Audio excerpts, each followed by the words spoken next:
Good evening, everybody, and welcome to Misha Class 2 District 8 quarterfinal football.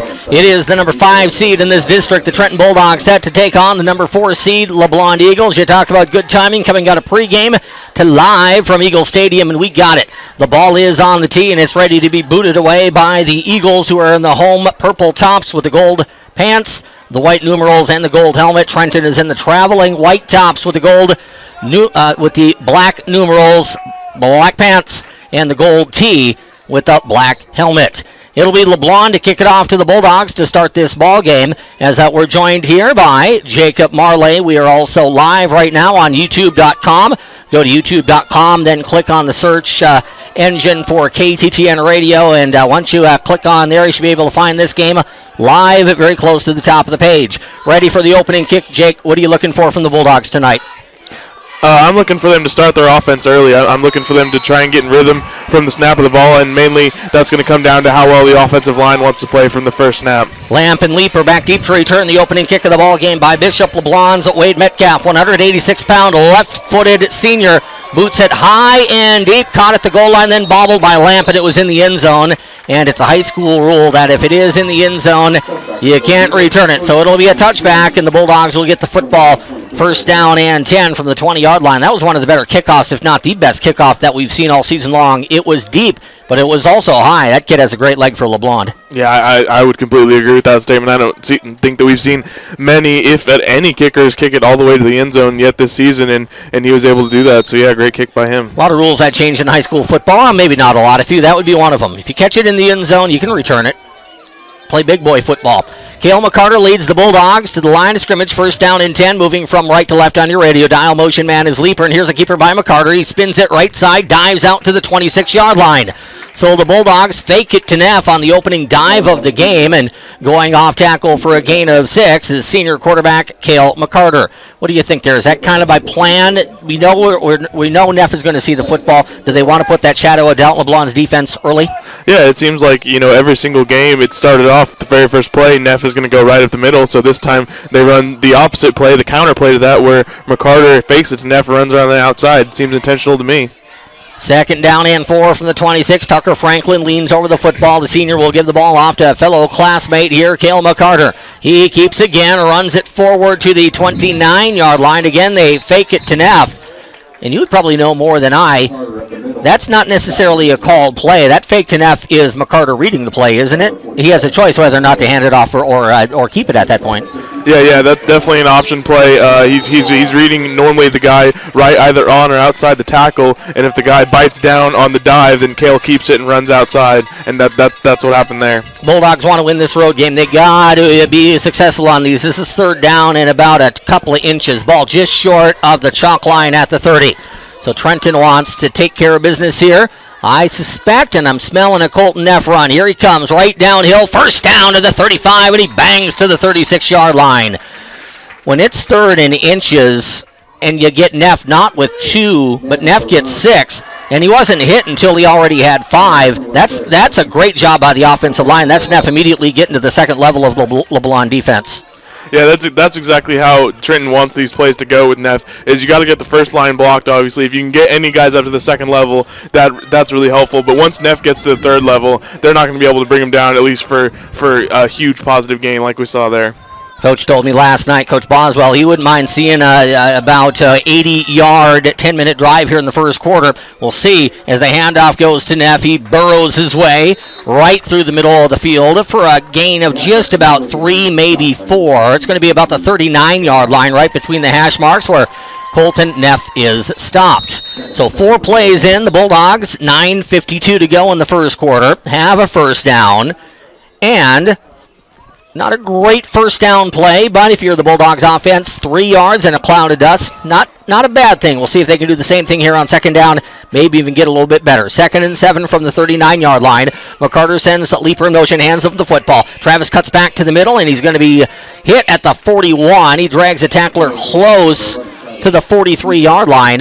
Those are kind of hidden yards there. That's only about 1.5 yards by Travis, but 1.5 yards after contact is a good finish to the run by number 11. Yeah, Travis really has deceptive strength. We've seen it a little bit more late in the season if they started to run this sweep play to Travis with the pulling guards, but he seems like he's more of an elusive speed guy, but he's got deceptive strength that can get positive yardage through the tackles. 3rd down and 4 to go here for the Bulldogs. This time it is Lamp in motion, and the handoff goes to I think that's Colton Neff out to the 45, close to the 46-yard line. He kind of bounced it outside. That was Neff. Wanted to double-check that one. He got pretty close to the first down. I think it's short. I think it's close enough. Oh, they're going to give him the first down.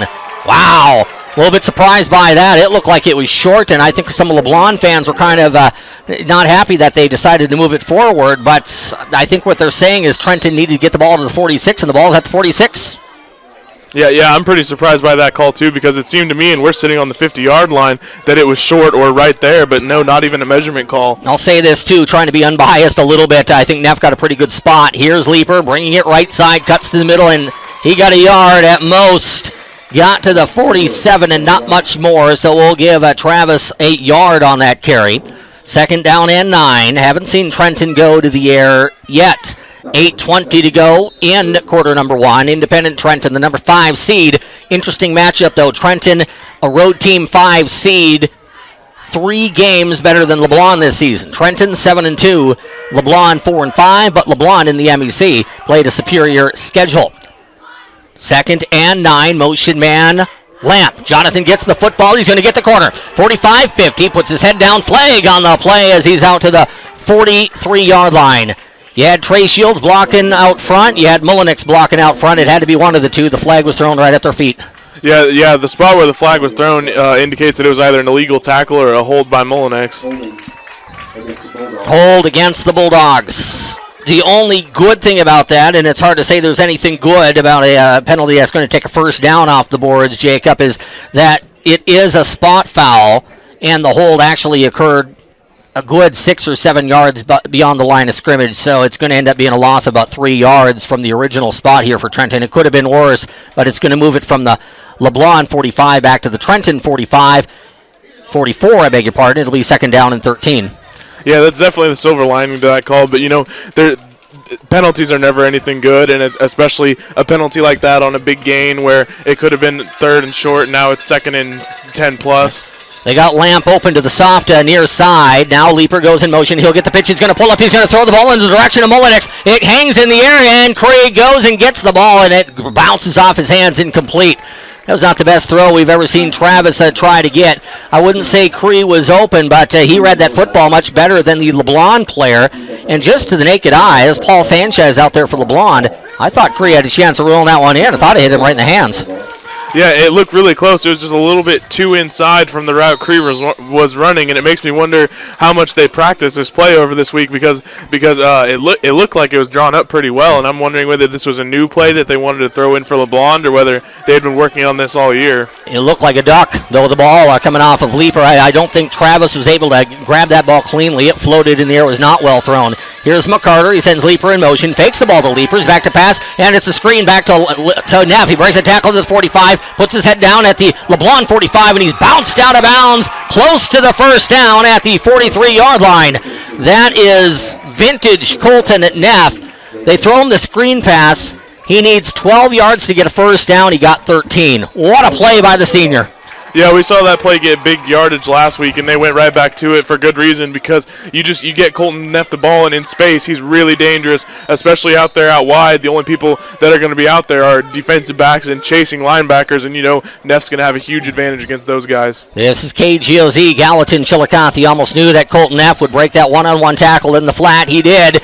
He ends up picking up 14 on the screen. 1st and 10 Bulldogs from the Golden Eagle 43-yard line. McCarter sends Leeper in motion. He runs it out to the right side, breaks a tackle at the 45. He sprints out to the 40-yard line. He's going to be yanked down there at about the 39. That was close. I don't think it was. I think it was a good no call, but close to a horse collar tackle there by Trey Hartman. He got his arm up on kind of the back of McCarter, but I don't think he grabbed Cale by the back of the neck there and ripped him down. I thought it was a clean tackle, but it was tough to see from this angle. Yeah, it looked like it was more shoulder pads and jersey than actually grabbing the actual back of the neck area, so I think it was a good no call as well. Close though. Second down and 6 for the Bulldogs from the LeBlond 39-yard line. Slot left, Leaper. Handoff, Neff. Colton puts his head down. He just rumbles forward to the 34-yard line. That was a fun run to watch because we saw Colton Neff get hit at the 37. He kind of bowed his legs and kind of got straight up and down as if he got like extra strength. And then he kind of bared down. He got low again, and he just dragged tacklers for 3 yards. That's nothing more than leg strength. Yeah, I think we're starting to see here tonight in this game how much these seniors really want to win after the regular season, especially from Colton Neff right now, being that he's been a contributor for 3 years, and now he's finally getting a shot to lead a winning team. He's really putting a lot of effort forward. 3rd and 2 from the 34 of LeBlond. Leaper in motion, and the handoff goes to Schuler. He bounces it out to the side, breaks 1 tackle and 2. He's to the 25-yard line, and he's brought down after a gain of 9. We've said this all season long, sometimes jokingly, because I've had a habit of seeing Logan Schuler out there and still thinking it's Colton Neff, but there's a lot of Colton Neff in number 37. That's a great run by Schuler, bouncing it outside, going back inside and breaking 2 tackles in the process. Yeah, give a lot of credit to the offensive line, though. They did a great job of setting that one up, getting to the second level, getting Schuler some room to make that cut, but Schuler did have a great run there. 1st and 10 Bulldogs from the 24-yard line. Long opening drive. 5:47 to go in the opening quarter. No score from St. Joseph LeBlond. Motion man is Lamp. Handoff goes to, I believe that's a Neff. He's close to the 21-yard line. It is Colton Neff. Kind of going right off his left side of the line there. And he ends up picking up 4. Bulldogs are consistently here picking up 3 and 4 yards on first down. Awfully important on this drive. Yeah, and that's the game plan for this Bulldogs team, is to get their offense in rhythm, get those ground and pound yards, get first down, score, and then have the defense not let the other team score. 2nd and 7 for the Dogs. Motion man is Leaper. He'll get a bigger part of Lamp coming near sideline. 25-20. Cuts inside of the 50. Oh, boy. Cut inside of the 15. He got bounced down immediately on a hard knock right to the shoulder pad by Ethan Sturgis, 6'1", 225-pound linebacker for LeBlond, came over and introduced him to Jonathan Lamp. He seemed to stagger Jonathan, but nice job in number 25. He gets a first down, and he did not fumble, taking a hard hit to that shoulder pad. Yeah, somewhat of an awkward hit, as I think Lamp was already kind of on his way down or trying to get that hand down to get balance, and he found the shoulder pad of a LeBlond defensive player and ended up just getting popped on the ground. Just kind of an awkward hit there. 1st and 10, 4:48 to go in the opening quarter. Motion man is Connor Cotton. He will shift to the right side of the formation. Now going in motion is a Leaper. The handoff goes to Neff. He bounces it outside again. He puts his shoulder pads down, and he gets to the 10, maybe the 9. Be about 2 or 3 yards. So we're seeing from the Bulldog running backs really good vision. We've seen them not really try the middle, but bouncing it outside, and bouncing it after the middle gets closed down is really working well. Yeah, it really is, and they're doing a great job of reacting to the linebackers' pursuit angles, because the linebackers are all shifting to one side or another, and the running backs are using that great vision that you were just talking about to figure out which angle they're going to and get around them. 2nd and 6, Bulldogs from the Golden Eagle 10 as we near 4 minutes to go in the first quarter. That is flying by. Leaper in motion. Back to pass. McCarter throws toward Mullenix. Catch. End zone. Is it incomplete? I thought for a second it was caught. I thought for a second it was intercepted. It was neither. It fell to the turf. Pretty good coverage on that play by Paul Sanchez, the left cornerback for LeBlond. What'd you see on that play? I saw absolutely perfect coverage by the defensive back there. I feel like I say this every week whenever I watch the New England Patriots and Rob Gronkowski, but the way you got to play big receivers like that at every single level is whenever they catch the ball, you have to get up in their grill and try and pop the ball out. That's exactly what the defensive player did. 3rd and 7 from the 10. Pitch goes to Leaper. He stops in the backfield, and he's going to be shoved down in the backfield at the 12-yard line. That might have been a case of Trenton trying to go to a play that didn't work earlier, but LeBlond was wise to at that time. It looked like Leaper was trying to find a way to throw the ball, but Mullenix was not open in the end zone. Yeah, that play's been really effective, the sweep to Leaper over the late games here, and so I'm sure that LeBlond has been trying to prepare for that play and it didn't fool them there. 4th and 9 from the 12. The LeBlond faithful getting behind the purple and gold. Trenton's student section has been standing throughout this drive, as rolling out to his right is McCarter. He looks for the end zone, fakes along the sideline, now throws it up, and it's incomplete. Trying to tiptoe on that far sideline in the end zone and reel it in was Mullenix. Ball was either off of Monix's hands or knocked away. It was tight quarters along that far sideline, and LeBlond holds and will get the football for the first time in the ball game. 3:11 to go here in quarter number one, as Trenton is stopped before putting points on the board. We saw the same exact thing at Kirksville, and that worked out okay 2 weeks ago. Yeah, give credit to McCarter there because he made a great throw, set his feet, and had a nice little lofting throw to Molnix. He just couldn't quite reel in the catch. Sam Shanzy will take the football and roll out to his right for LeBlond. He's back at his own goal line, heaves it down the near sideline, incomplete. Pretty good coverage there. Leeper was beaten by one step by Trey Hartman of Bishop LeBlond. So long story short, it would have taken a perfect pass by Shanzy to get it in there, and it wasn't perfect. It missed by about 2 yards. Yeah, Leeper was just a step behind, and I think that's a pretty smart play because we see, especially in the high school level, quarterbacks tend to underthrow receivers, and if that would have happened, Leeper would have been there for the interception. Fortunately, and also unfortunately for Trenton, he happened to overthrow his receiver, so they don't get the turnover, but they do get the incomplete pass. LeBlond looking like they want to throw the ball a little bit. Here's Shanzy again lining up in the shotgun. Second down and 10 from the 10-yard line. Shanzy runs it through the middle, and a fumble on the play, and it's recovered by LeBlond. That was Connor Cotton. He came up and he introduced himself rudely, and introducing yourself rudely to a quarterback is a great thing in high school football. Connor came up and he rocked Sam Shanzy. That ball rolled out of there, and Johnny on the spot was Eli Lilly of LeBlond. That was one of the best hits we've seen all season. Yeah, I'll tell you what, that's one of those plays where whenever you go to bed at night and you think about football, that's one of those plays that you dream about, where you're a linebacker, you come bursting through the line, you hit the quarterback as hard as you can, and he fumbles it because you hit him that hard. That's exactly what happened there. A great tackle by Connor Cotton. Twins far sideline here for LeBlond in the slot. Joseph Gray. Shanzy takes the snap. He's going to roll out to his left. He pulls up, throws against the pressure, and it's incomplete. Diving attempt by Grant Bedreau right in front of the Trenton bench. The throw was wide. Bedreau was close to it but couldn't reel it in. And maybe the most important word that I said there on that description was throwing against the pressure. Trenton got really good pressure against Sam Shanzy and a really good hit against the LeBlond quarterback and getting a 3 and out. Yeah, and also great coverage on the back end by the Trenton defensive players. I saw, I think, 2 or 3 defensive backs around where the ball was being thrown, so that's about as good as you can play that there. Shanzy's going to punt his football away from his own goal line for LeBlond. Leeper should catch this about midfield. Here comes the punt by the right footer. Great punt. It's going to drive Leeper to the 45, and it's going to roll to the 40 and out of bounds at the 37-yard line.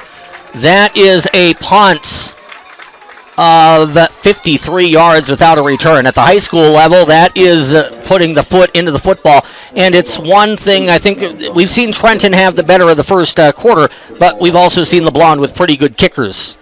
Opening kick impressive. That punt was great. Yeah, not only was that punt 53 yards, but it hung in the air for so long that even if Leeper would have been in position to make the catch, he would have had to have fair caught it because the punt coverage team was down there lickety-split. We're live in St. Joe, 2:08 to go in the first quarter. Trenton nothing, LeBlond nothing. Trenton quarterback Cale McCarter with the football. Motion man is Lamp. Hand off Neff across the 40 to the 41. Another gain of 4. We'll make it second down and 6. 1:55 to go in the opening quarter of play. Trying to the best of our ability, bring you any score updates that we can get from District 8. Winner of this game likely will play in Gower next week against East Buchanan. We're saying likely because East Buchanan is unbeaten in the number 1 seed. They're hosting Carrollton tonight, a team that Trenton beat week 1 41-0. To the line of scrimmage is McCarter. 7-man line, couple tight here for Trenton as McCarter gives the ball off to Neff. He runs it through the middle to the 44, close to the 45-yard line. Third down and 2 as Neff picks up 8 yards on back-to-back carries. Down to 75 seconds to go in the opening quarter of play in the district quarterfinals. Seems hard to believe that this is a do-or-die ball game. It's still 8 nights before Halloween, but here we are. Half of the teams in Missouri above 8-man are going to be done after tonight. It goes from 64 to 32. Motion man is Berkebile. Austin takes the football, runs it forward, gets the first down. It looked like Austin kind of got the ball there, and he kind of shook his hips a little bit at the 44-yard line. It's almost as if the brain cells of Austin kind of kicked in. He said, I better stop shaking my hips and run it forward, and he did, and he got himself the first down. Well, I'm sure that hesitation comes from the fact that we haven't seen him carry the ball much the past 2 games as much as we did in the early games. So I think he was just getting his legs under him a little bit, but he looked good toward the end of that play, and that's what's important. Yep, put his head down. You kind of shake your hips and think you're going to fake people out, and you realize I'm not faking anybody out. Better put my head down and get this. He did. Here's the pitch going out to Leaper. He's going to run to the far sideline. He gets the corner to midfield, knocked out of bounds, into the Trenton bench, close to the LeBlond 45-yard line. So this is what it's been for Trenton. For better or worse, Trenton in this first quarter, dominating time of possession. LeBlond has had the ball for 3 plays. That's been it. However, Trenton hasn't had the big play offensively yet. So without the big play, Trenton is trying to get the ball up and down the field. Hasn't scored as we have 22.4 seconds to go in the first quarter. Kremolinix flashes out to the far sideline right in front of the Bulldog bench as McCarter will take the snap from Franklin. In motion is Leaper. Keeping the ball, McCarter runs it to the right, now back to the left. Gets spun around and hit and dropped at the 44-yard line. It's a great job by Kale of holding on to the football. Somebody came in there. I said Kale got spun around. Somebody grabbed right at the football and spun Kale around right at his midsection, and he did not fumble that football away. And that'll bring us to the end of the first quarter. A positive first quarter for Trenton, but much like Kirksville 2 weeks ago, nothing to show for it yet. It's Trenton nothing and Bishop LeBlond nothing. We're back with the second quarter in a minute on Hot Country Z 101.7.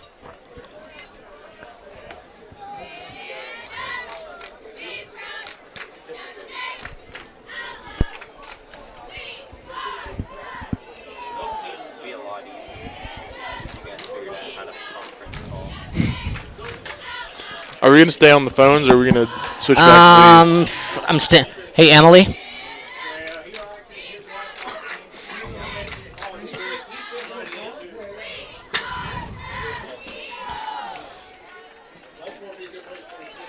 I don't even think we're on the phone.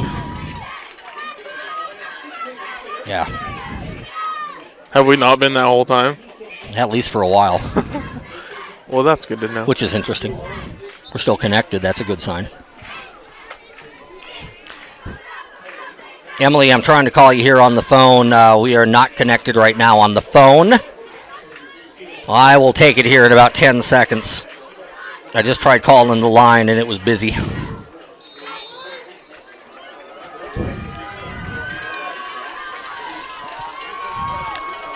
12 minutes go up on the clock. 3rd down and 3 for the Trenton Bulldogs. Here is Cale McCarter with the ball at the Golden Eagle 43-yard line. He keeps to the 40-yard line, finds a seam to the 38. That's well enough for the first down.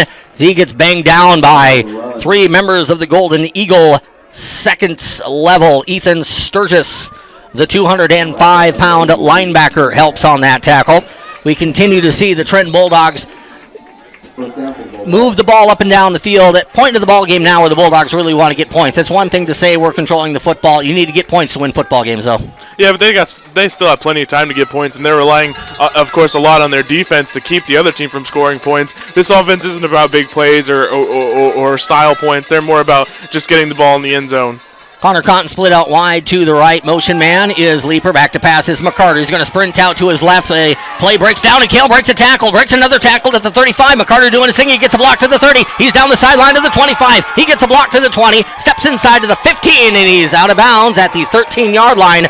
Might have been a flag thrown there, though. 2 flags come down, one from behind the play, one from in front of the play. Got to be going against Travis Leaper, who was out there trying to block right at the end of the play. If it's not Leaper, it's a face mask, and I didn't see a face mask there. Yeah, it looked like legal tackling to me, so I think it's got to be an illegal block by Leaper, too. An illegal block in the back. Ouch. Again, silver lining. The penalty was so far down the field that the penalty occurred at about the 15. It's going to move the ball back to the 25, but it's still another 10-yard penalty that the Bulldogs don't want to have. Yeah, absolutely. I mean, that's just another one of those plays where McCarter could have gotten the ball at the 15-yard line, but because of penalties, he's only going to get it at about, what, the 25. 38? 20, Penalty at the 15 goes back to the 25. Oh, okay, they're stepping it off still. At the end of that play, though, I was going to say at the end of the day, which would mean the same thing. It's pretty positive play. That holding penalty doesn't hurt the Bulldogs as much as a lot would. Bulldogs still have a first down. They just give up 10 yards. Yeah. It still is a positive play. Give a lot of credit to McCarter there for willing himself to get a lot of positive yardage through the LeBlond defense. McCarter got 30 yards when it looked like there was nothing there. McCarter's going to flip the ball out to Lamp. He's going to turn the corner. He does so at the 30-yard line. He's in trouble now. Steps to the 25, and he's out of bounds close to the line of scrimmage.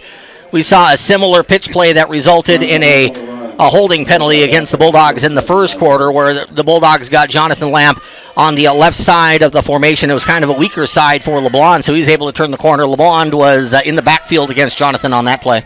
Yeah, I'll tell you what, Jonathan Lamp and Cale McCarter, they pick up more yards right up against the sideline than anyone else on this Trenton team. They seem to have, like, their sidestepping, tiptoeing really down. When it seems like they're about to get pushed out of bounds, they pick up another 4 more yards. 11:01 left to go in a scoreless first half that has been dominated by Trenton, but Trenton not able to score yet. Here is the fake and the keeper by McCarter. He runs it to the 21. It's kind of hog-tied there. He gets tossed forward, left, and forward again. All that hog-tying work by LeBlond means that Cale McCarter got an extra couple of yards. So they grab him at the 22. He's down just short of the 20, and it's going to be 3rd down and 5. Big play coming up here for the offense. Yeah, I think so. And one thing I'm curious about is they've thrown it a lot more than they normally throw it so far in this game, but also we normally see them throw it on 3rd down and long, on 3rd down and medium. I'm curious whether or not they're going to air it out here or not.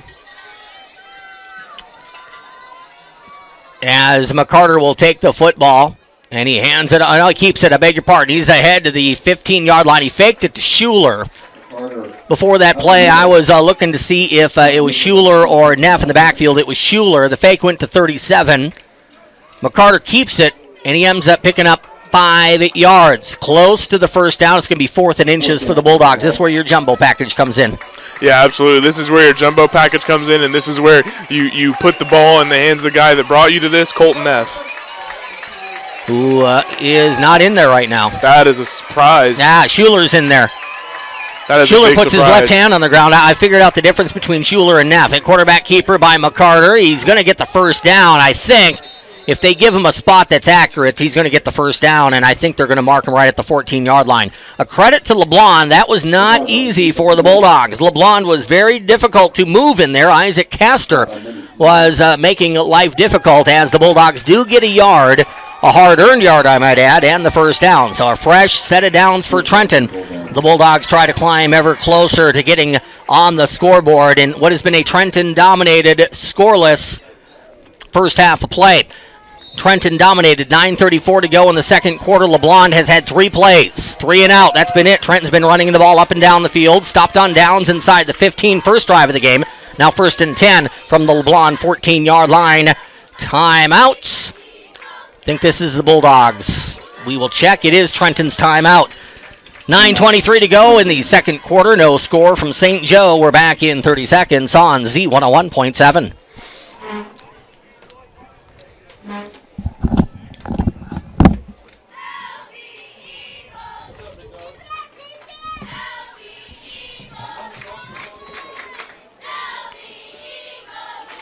Hey, Emily, I'm trying to call here on the 1-800-639 line. Not getting through at all. It's busy. I don't know if Dennis is on that line or not, but if you want to call my cell phone, feel free. 635-0754. Otherwise, I'm not going to be able to get the cues from you, and I'll have to guess. Oh, nice. Nice. There you go, folks. Lots of prank calls for you tonight. Yeah, Tom. they don't know what the, well, they do know what the area code is.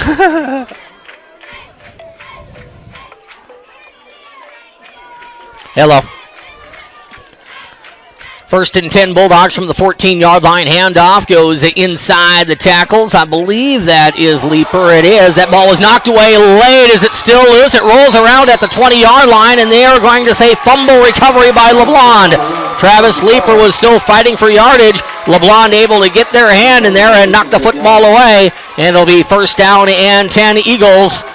That was close to forward momentum being stopped. It looked like they weren't knocking Travis backwards. They were knocking him sideways. And maybe Travis is still picking up an inch or two there. Yeah, so I don't have a big beef with that not being blown dead. I just have to be able to hold on to the football. Yeah, that's really been Travis's Achilles heel so far this season, especially late, has been fumbling the football. But, normally when he does, he comes back and plays better. Here's the handoff coming to the 20-yard line, out to the 30, stepping to the sideline, knocked out of bounds at the 32, getting the first down of the night for Bishop LeBlond High School, Dylan Garrett. And that opened up well on the left side of the formation. That seemed to be where Trenton defensively worried enough by the passing threat of LeBlond that it opened up the run. So LeBlond, with 9:07 to go in the second quarter, picks up their first down of the ball game. Only LeBlond's fourth play of the contest coming up. Garrett lined up behind Shanzy. Twins to the far sideline, handoff through the middle to the 35 at 38-yard line or so. It's a number you don't see often at the running back position. Randy Moss's number. Jacob Rakowski, number 84, 175-pound running back. When's the last time you saw number 84 hauling the rock? I can't remember. Is number 84 even legal to play running back? I don't think it matters in high school. Oh, okay. In the NFL, no, it's not legal. Yeah, high school, you could probably wear number 99 if you wanted to. I can't remember a time when I've seen 84 run the football. So Shanzy will step to the line of scrimmage. He will line up here in the shotgun. Line of scrimmage, 39-yard line. There's the throw into the flat, the catch, and the tackle. Great play by Leaper. What do you say about Travis last week? Travis had a fumble. He came back. He got 2 touchdowns in about 5 minutes, and he came up like he was shot out of a cannon there as he came up from his left cornerback position, and he reeled in Riley Heitman for a gain of just 1. It'll be 3rd down and 6 for the Bulldogs. Big play here for the black and gold defense with 8 minutes to go in a swiftly moving first half of play. Yeah, it's almost like those stories that you hear about fighters where they say, I need to get hit once before I really know that I'm in the fight. It seems like Travis Leaper, once he fumbles, he turns his play up to a whole nother level, and he's unstoppable. 3rd down and 7. Shanzy will take the snap from the gun. Looks left, throws left. Catch at the 42. Out to the 44, first down to the 45-yard line. On the tackle by Lamp is LeBlond slot receiver Trey Hartman. Lamp made a good play. Just was unable to stop Hartman from getting first down yardage. Yeah, the slot receiver so far lately these weeks have really been Trenton's defensive backs kryptonite, as normally we have a safety like we have there, Cale McCarter, covering the slot receiver. So whenever they run their quick moving routes, the safeties just can't quite keep up. Shanzy again from the gun, Twins far sideline, and here's the run through the middle to midfield and into Bulldog territory. Stepping back to the 40-yard line, to the 35, to the Bulldog 30, and spun down at the 24-yard line is Rakowski. So Rakowski hit the Bulldogs right in the gut there. He goes 30 yards down to the Bulldog 23-yard line. First down and 10, LeBlond. Now Trenton faces some adversity. We'll see if the Bulldog defense can step up.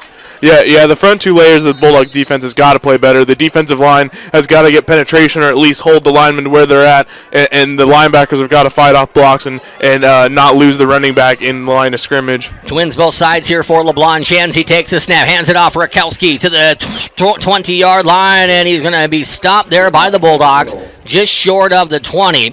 Berkey Bile came up to make the tackle with help from Trey Shields. Nearing the midway point of the second quarter, 6:50 to go in the first half. No score from Bishop LeBlond. Trenton has had 2 long drives, 1 stopped on downs, 1 stopped on fumble, both in the red zone, and now LeBlond is about a half yard away from the Bulldogs' red zone. Yeah, but I think Trenton's defense has enough confidence in themselves that if they play like they can play, they can get the stop here. Haven't seen them get after Shanzy all that much. He steps into the pocket, throws the pass down the heart of the field. Oh, a possible catch in the back of the end zone. Have it go right through his hands. Joseph Gray.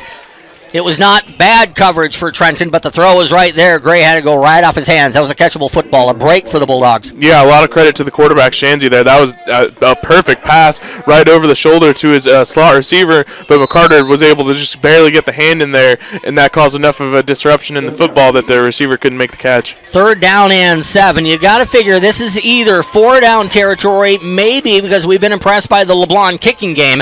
Maybe it is in field goal territory for the Eagles. There's the pass into the right flat. It's going to go down the far sideline. I beg your pardon. Out of bounds. And running, wide open up that far sideline was Grant Bedreau. And his quarterback, Shanzi, the 150-pound senior, he threw it too wide. He couldn't get to him. Bedreau couldn't have been more wide open. Yeah, that was just a classic cover 2 look by the defense there, as Leeper was supposed to stay in the flat like he did, and McCarter was supposed to cover over the top. He was just a little bit late on their catching the receiver's route and running over the top there to cover. Thankfully, he didn't make the catch. It's going to be a field goal opportunity. This is a long one. This is going to be a 38-yard field goal for Bishop LeBlond's Wade Metcalf, the left footer. The ball is down. Metcalf puts it up. The kick is on the way, and it is good. What a kick by Metcalf. 6:11 to go in the first half. A 38-yard field goal by Wade Metcalf gives the Golden Eagles a 3-0 lead. The ball goes to the Bulldogs in 30 seconds on KGOZ.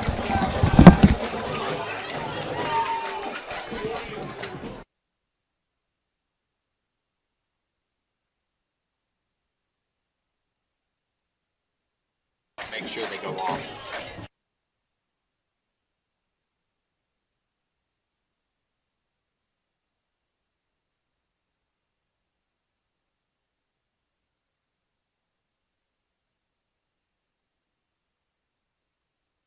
Freaked out there for a second.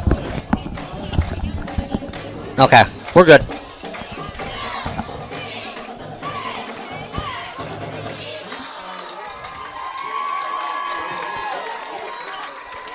Welcome back to Eagle Stadium, Bishop LeBlond High School in St. Joseph on YouTube.com and also on Hot Country Z101.7. 38-yard field goal by Metcalf of the Eagles has the score 3-0 Bishop LeBlond. 6:11 to go in the second quarter. If you're Trenton, field goal is not going to beat this team, but Trenton, you're looking for an answer on this drive. Yeah, you're just looking to finish this drive. That's really been the problem thus far, as they haven't been able to finish. Metcalf drives it down to Lamp. Grabs it at the 5, ahead to the 20. Looks for the seam, doesn't really get it. Everything kind of got foggy in there, and Lamp stopped his momentum and was knocked down right about the 25-yard line. So first down and 10 for the Bulldogs. The one thing that we did see on the last drive, it didn't result in points because of the leap or fumble, but we saw McCarter get loose for yards. That's going to have LeBlond thinking, okay, we got to keep our eye on number 18. As soon as they do that too much, that's where Neff hits them. Yeah, exactly. That's the first thought in any Trenton football fan's head is once they start accounting for Kale more than they account for Neff, well then Neff's going to take it to the house. 6:01 to go. First half of play. Trenton in the traveling white tops, black pants, moving from left to right on your radio dial. First down and 10 from the 25-yard line. McCarter under center. Hand off to Neff. Colton didn't get much that time. He's out to the 27-yard line. And here's the interesting thing with the ebb and flow of a football game. Neff gets 2 or 3. We've seen that a lot. Does getting a field goal, how much does it pump up the LeBlond defense? You got to figure there's a little bit of momentum on the side of the purple and gold right now. Yeah, I think so. Completely. Just the fact that they've been able to do what Trenton has been trying to do this game and all this season, which is just completely shut out their opponent defensively. And LeBlond so far has done a better job of that than Trenton's defense. 3-0 Eagles with the lead. Bulldogs facing second down and 7 from the 28-yard line. Mullenix flashes out to the near sideline. Motion man is Leeper. He will get the football. Is he going to get the corner? Doesn't look like it. He gets the 30. Good support there by LeBlond as the Eagles guide Leeper out of bounds at the 32-yard line. LeBlond got more hats to the running back than did Trenton get hats on LeBlond. So kind of a battle of numbers there as Jacob McEnany, 170-pound defensive back, came over to guide Leeper out of bounds. Leap gets a gain of about 4, and it's going to be third down and 3 from right at the 32-yard line.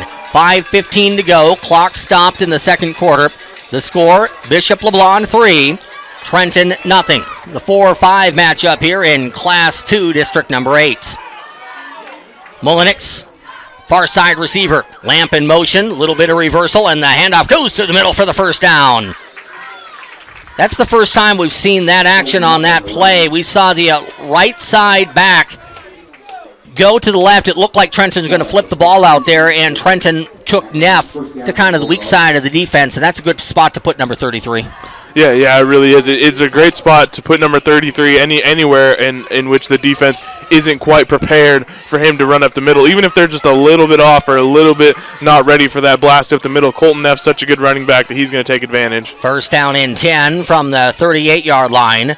McCarter this time sends Berkey Bile in motion. Things are cramped in the backfield. McCarter keeps the football and he's buried at the 36.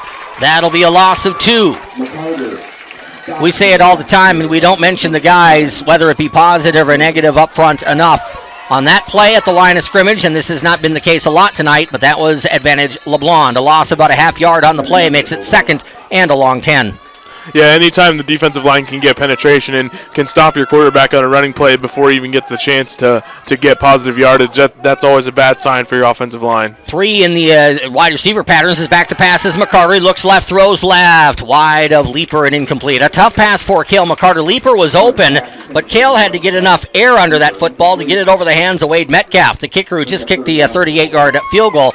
Metcalf was kind of playing underneath Leaper, so McCarter had to get the ball either wide of Metcalf or over Metcalf. He threw it wide to Metcalf, but it also put the throw wide of Leaper along the Bulldog sideline. 3rd down and 10.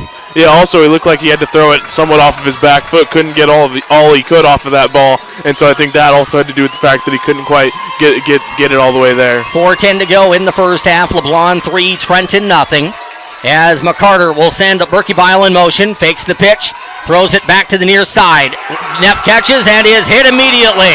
That throwback screen worked in the first quarter, not in the second. Michael Maudlin, 145-pound defensive back, came up, didn't bring down Neff immediately, but once Colton grabbed the ball, he hit him in the ribs, kind of stayed with him, and got Colton Neff down to the turf for a loss of 6 yards.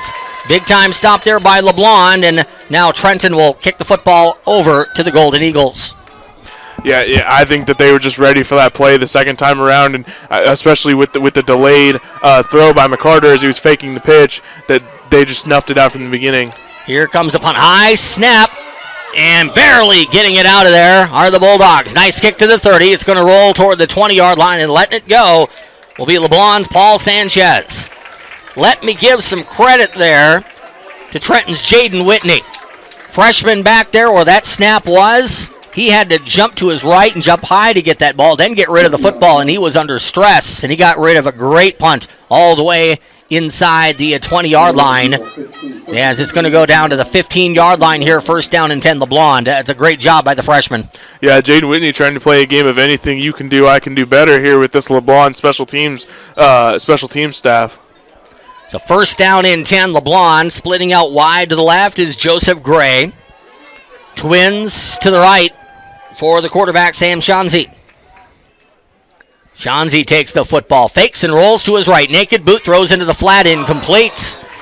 Tough throw. We've said this all season long. If you're a right-hander and you're going naked boot to the left, it is hard to throw it accurately. Saw that all the way back in the Jamboree with Cale McCarter. That time unable to get his tight end Eli Lilly in the flat with Shanzi. 2nd down and 10. Yeah, I'll tell you what, give a lot of credit to Schuler and Mason Owen there, as they were not fooled at all by the quarterback turning around, following their assignments perfectly. I think if they would have gotten fooled on that play rather, than the quarterback would have been able to pick up 10, 15 yards on a run. Shanzi in the pistol, takes the football, hands it off, bouncing it left side as the running back to the 20-yard line. Flag on the play. That might go against LeBlond. Is getting a 1st down on a gain of 11 is Jacob Rakowski. But where that flag was thrown was in the blocking area. So again, it's either a hands to the face, something like that against Trenton, or 95% of the time this is a hold against the offense, where that flag was thrown right at the feet of LeBlond. Yeah, it was a hold there, and you could see there on the left side, LeBlond was able to get a couple of good blocks and get their running back out. But I saw the illegal block on, I think it was Shields or Cotton, one of the 2 linebackers, just bringing him down on an illegal block. We saw Trenton have a similar first quarter at Kirksville to tonight, but the difference was first play of the second quarter, pick 6 for Jonathan Lamb. Trenton's still not on the scoreboard. Any frustration that you're seeing from the guys right now, or they just kind of have that attitude of, okay, we're down by 3, we're just going to keep on doing what we do? I'm not seeing frustration as much as I'm just seeing oh darn, we made a mistake, we got to fix that, but the problem is there's just been too many mistakes and they're not fixing them quick enough. I'm sure there's a tad little bit of urgency though. Yeah, somewhat. I want to get the goose egg off of the scoreboard. Yeah, that feeling of this could be our last game is probably in there somewhere. 2nd and 13. Shanzi steps up into the pocket. There's a deep throw down to the 40-yard line, making the catch at midfield, and flying down the sideline is Joseph Gray. He's going to outrun the Bulldogs for a 87-yard touchdown. Gray got behind the Bulldog defenders, and it was a perfect throw by Shanzi. 2:35 to go in the second quarter. 87-yard bolt of lightning for Bishop LeBlond. Shanzy to Gray has the Golden Eagles on top of the Bulldogs by a score of 9-0. And after what we saw from Mr. Metcalf at the 6:11 mark, I got to think this is an extra point coming up for LeBlond, and it is. Yeah, that was the same cover 2 coverage that Trenton almost gave up a touchdown on earlier. And if you run the cover 2 and Leaper stays down in the flat, McCarter's got to cover over the top quicker than what he's been doing. Here comes the extra point by Metcalf. The hold by Shanzy. Hold is good. The kick is on the way. No good. It was a line drive, not pretty looking off of the toe, and it stays 9-0 Eagles. 2:35 to go in the second quarter. Bulldogs get the ball in 30 seconds.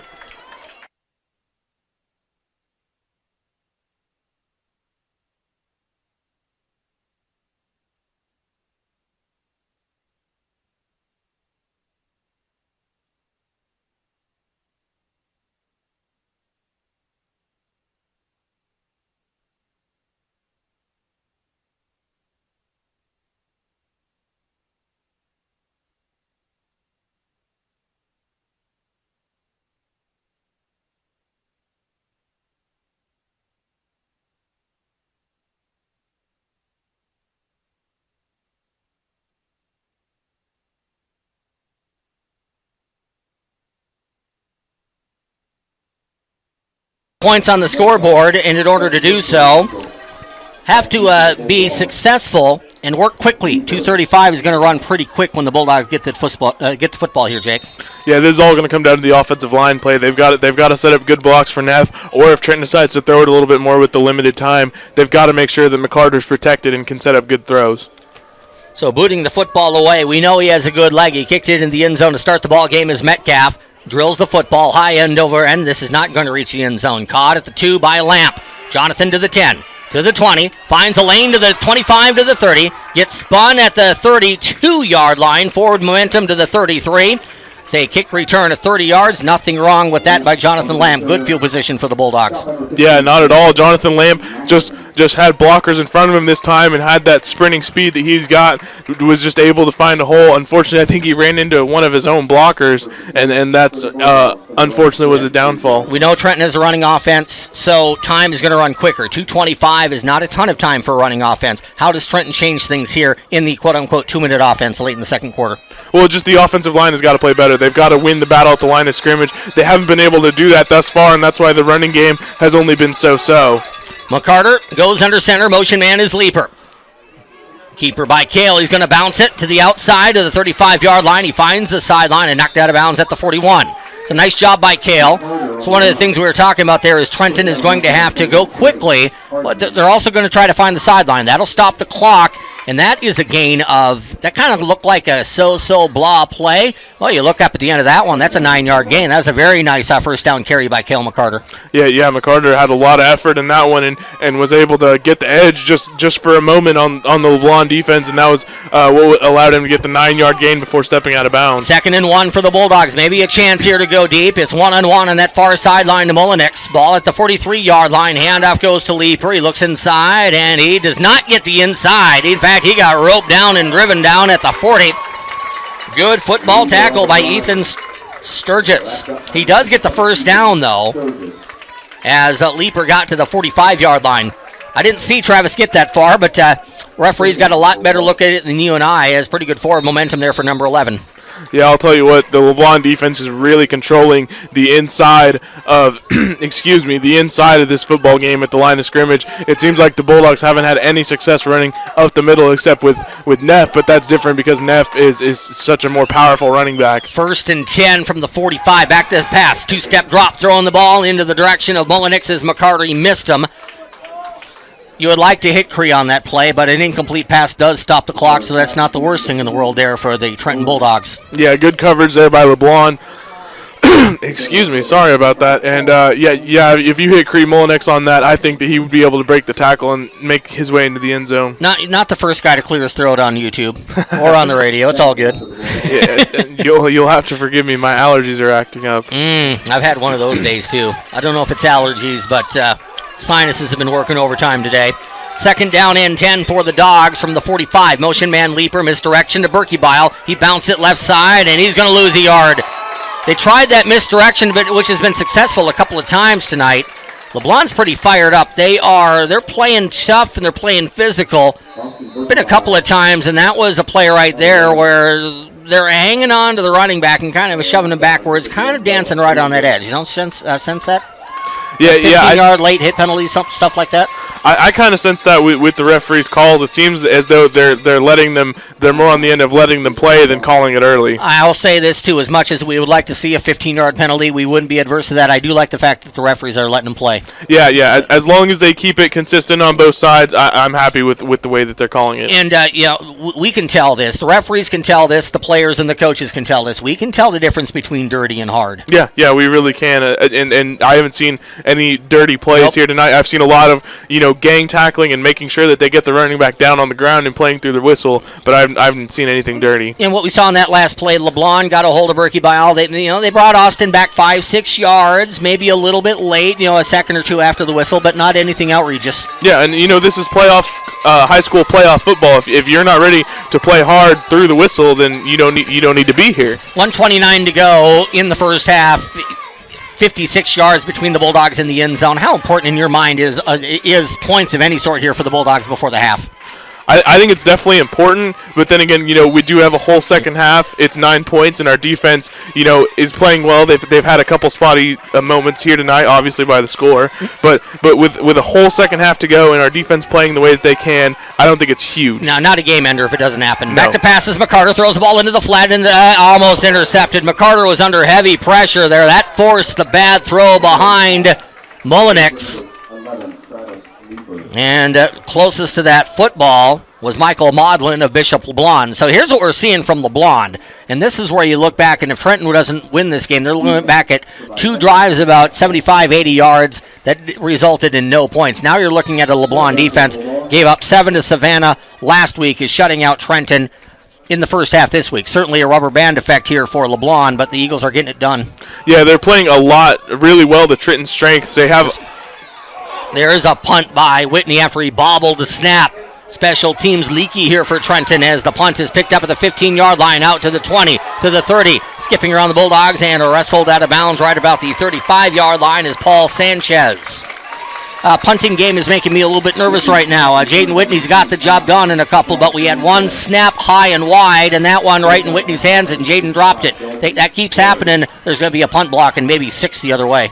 Yeah, and normally what that tells me whenever there's a lot of defenders getting close to block the punt is that the front line for the punting team is more concerned about getting down the field to make the tackle than they are with making sure that the punt doesn't get blocked, and that's something that you got to shore up with those guys. You got to make sure that they do both their jobs, not just one. Interesting ball game here as Trenton dominated the first quarter, but it was scoreless after one. Now LeBlond, I wouldn't say has dominated, but has had the better play in the second. Pass into the near flat is way overthrown. Shanzi was looking for Trey Hartman at the 45-yard line. Bulldogs did a much better job there in pass coverage as McCarter, along with Berkebile, were both in the area, making that a difficult pass to complete.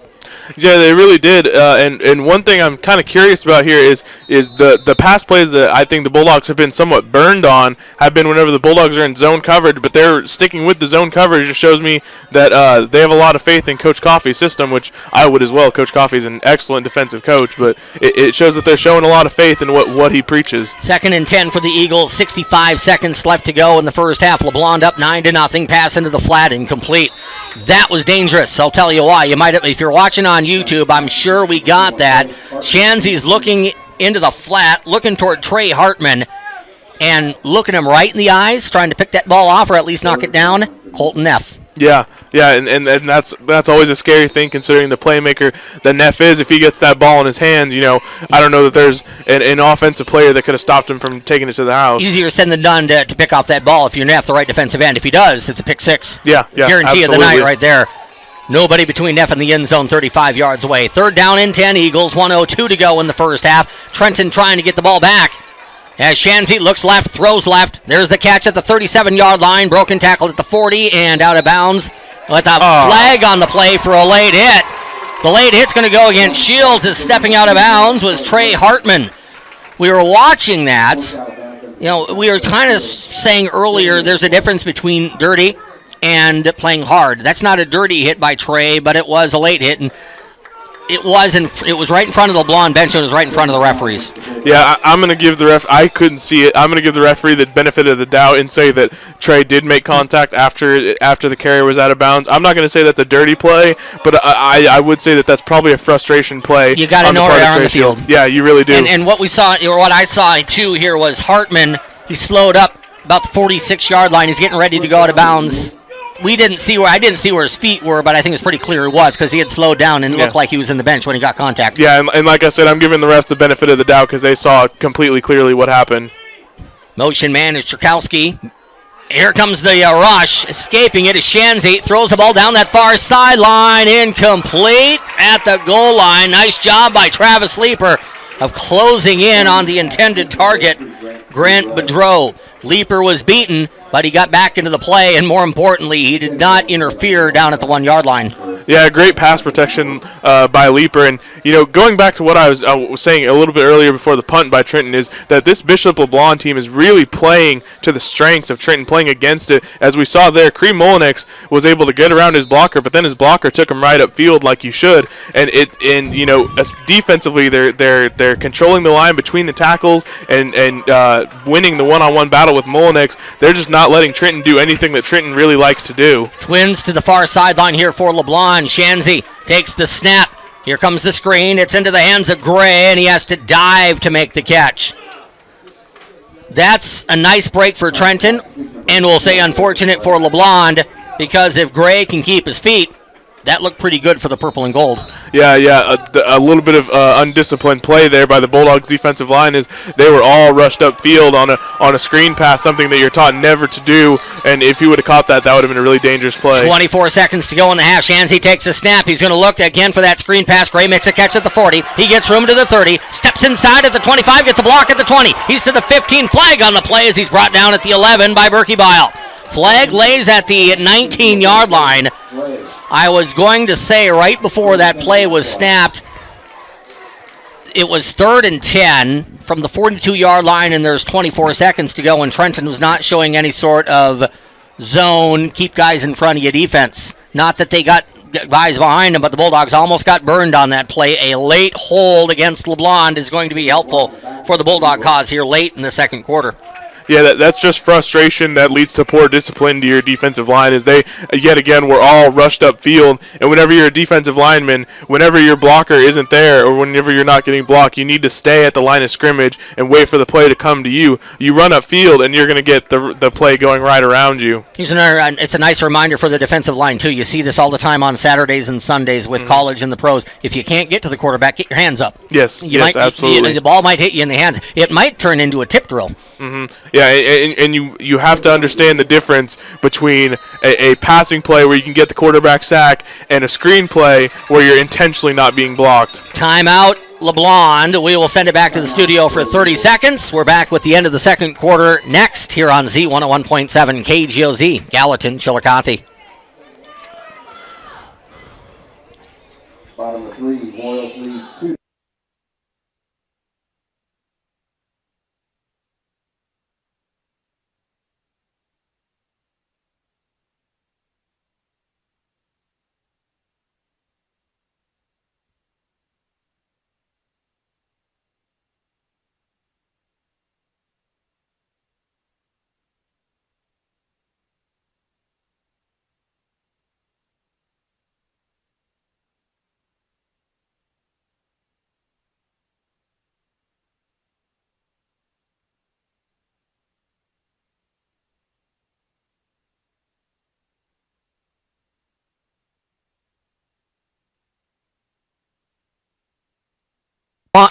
As LeBlond is lining up here, I suddenly thought, well, we've seen a pretty good leg by Metcalf. Could he get a 47-yard field goal?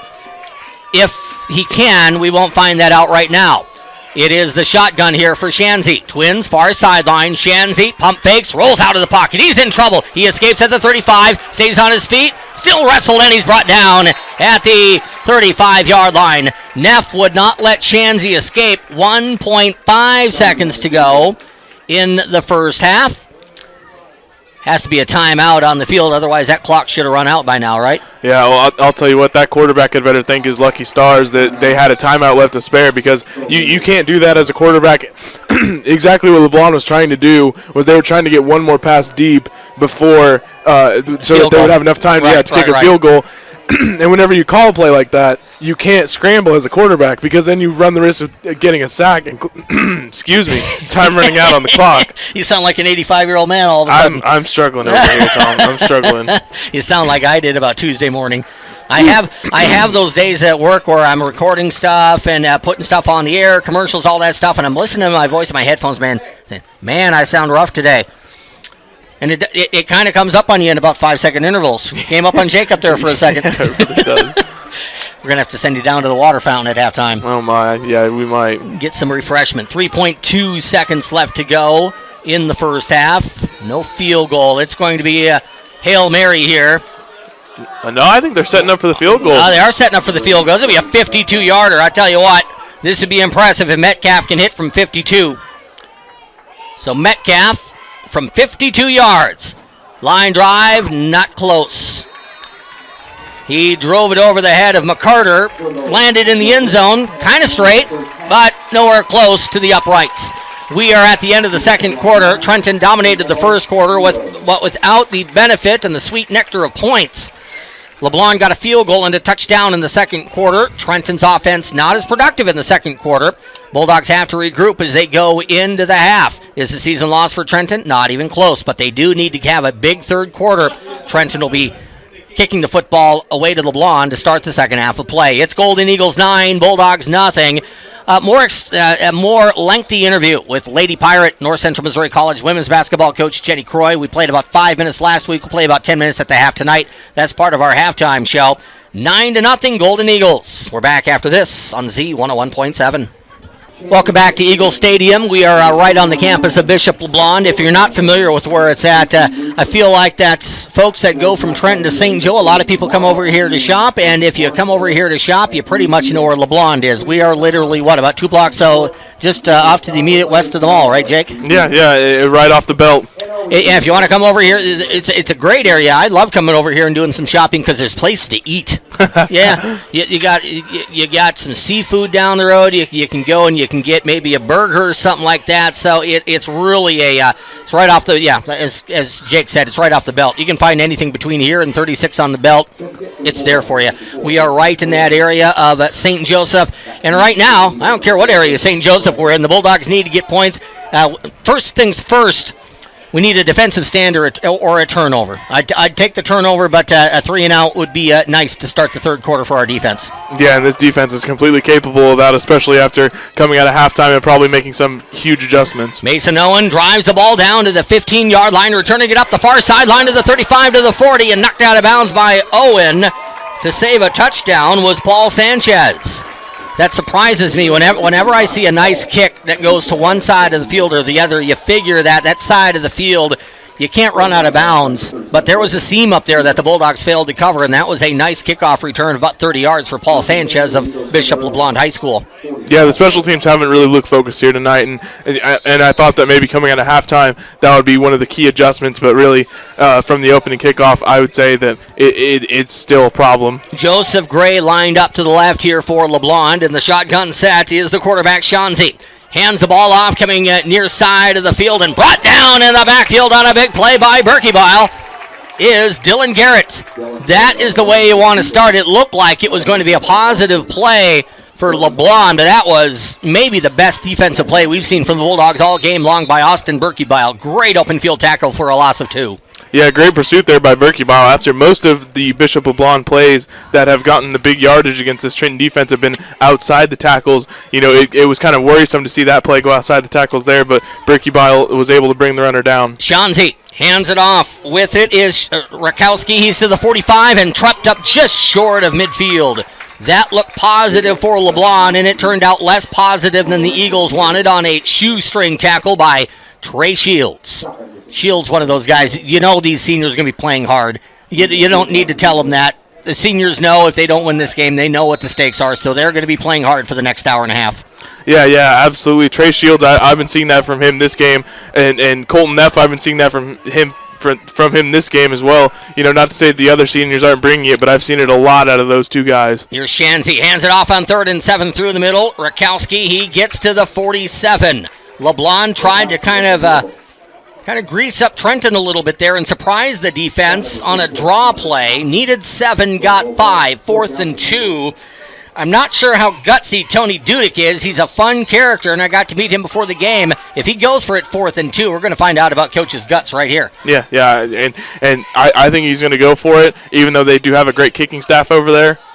4th and 2, and it's go time for LeBlond. This is the opportunity the Trenton defense is looking for. Want to get the football. Shanzi takes it, hands it off. Rakowski through the middle, stood up, and he's going to get stopped. That's the 4th down stop that the Bulldog defense wanted as Austin Berkebile jumps out of the pile, screams at the moon, and it'll be 1st down and 10. Bulldogs coming the other way.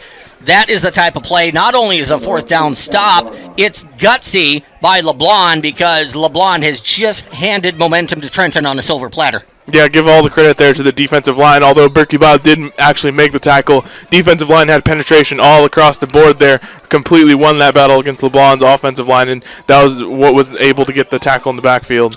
Lining it up, 1st down and 10 for the Trenton offense is McCarter.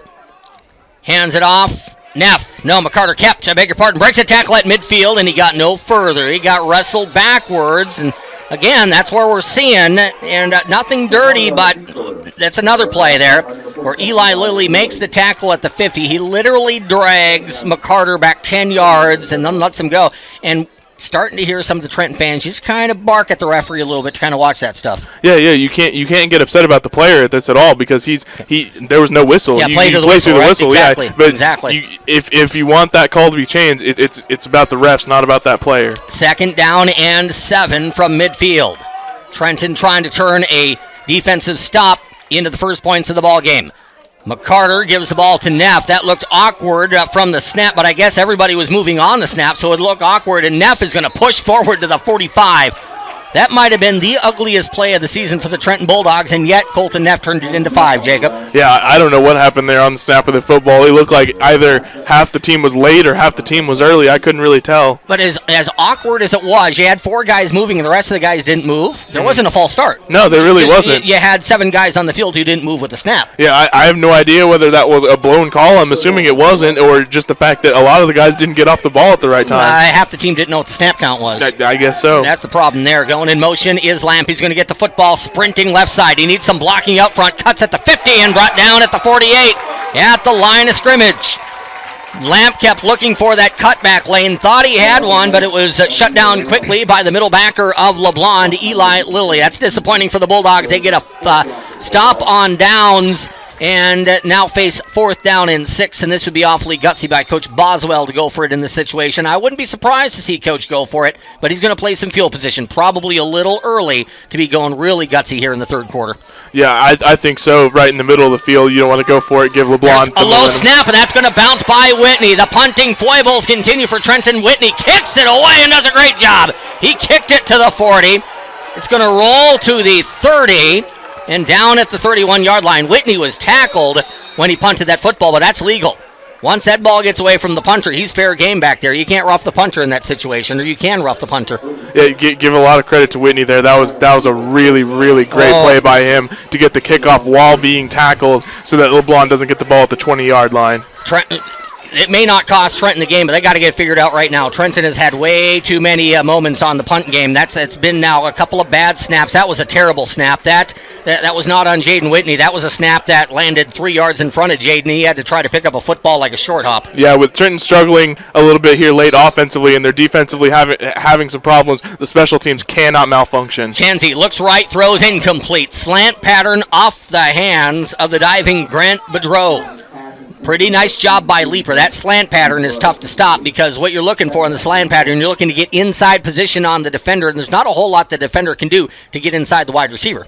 Yeah, especially on a zone. Slant patterns work really well in the zone, which the Bulldogs have been running most of the night here tonight, where you just try and get him the ball in between the 2 zones that he's in. 7:42 to go in the third quarter. The score from St. Joseph. LeBlond 9, Trenton nothing. Trenton 4-man front, 3 backers. Hand off through the middle to the 33-yard line and stood up and dropped there. Nice tackle by the Bulldogs. Jacob Ratkowski with the run. And what are you looking for if you're a defender? You hit a guy in the thighs, you lift him up, and you drop him on his back. That's exactly what the linebackers did there for the Bulldogs after a gain of 4. Yeah, the linebackers read that halfback draw perfectly. They weren't fooled by the pass protection fake by the offensive line there, and they were there to stop the play right at the line of scrimmage. We've seen back-to-back games that the Bulldog defense has scored. 2 weeks ago at Kirksville, it was Lamp. Last week, it was Owen.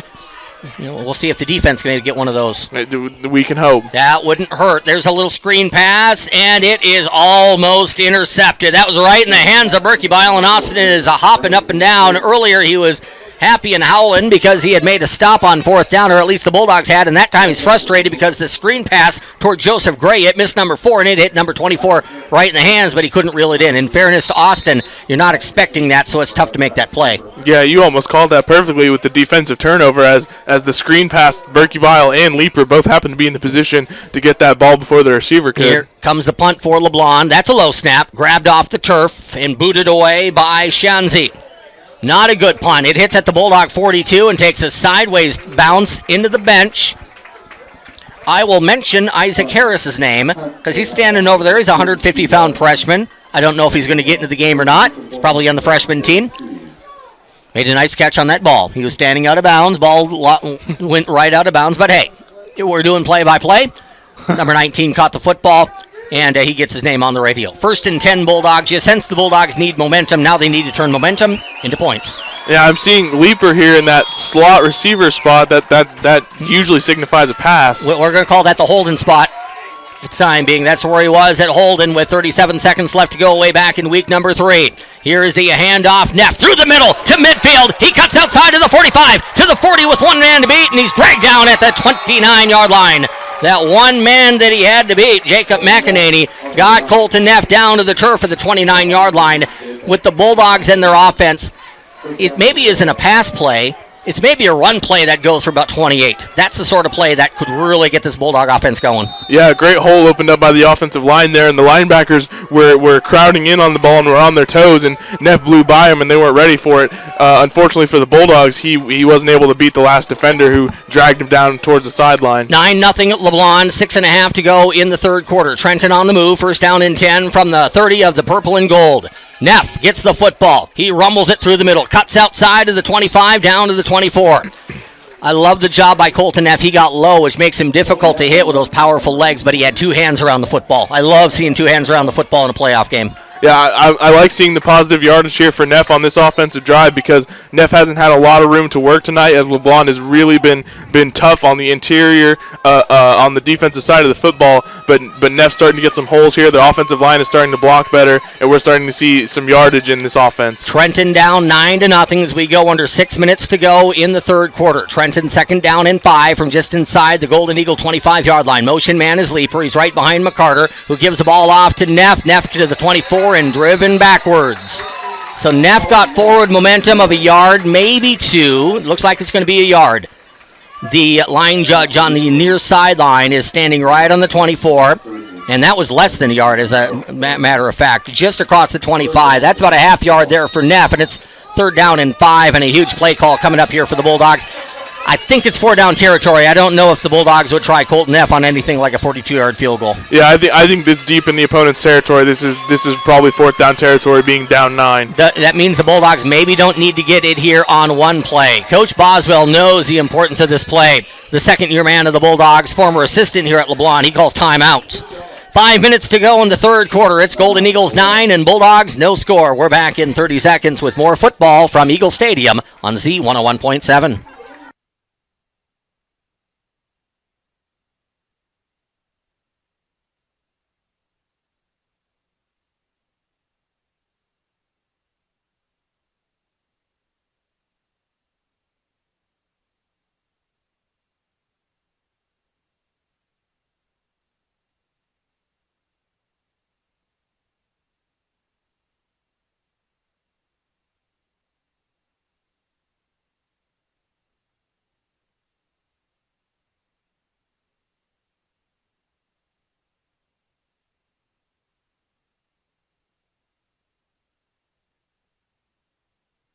Welcome back to Eagle Stadium. We got an update on the Royals. You guys check that. 2-1, fifth inning. I'm going to guess something like that, middle, fifth inning. Now we're going to send Jacob on the inning search. That's what live radio is about, folks. 5:02 to go in the third Top of quarter. the fifth. Thank you. Top of the fifth, 2-1 Royals over on KTTN AM and FM. Third down and just under 5 for the Bulldogs. Under center is senior quarterback Cale McCarter, flanked by Neff.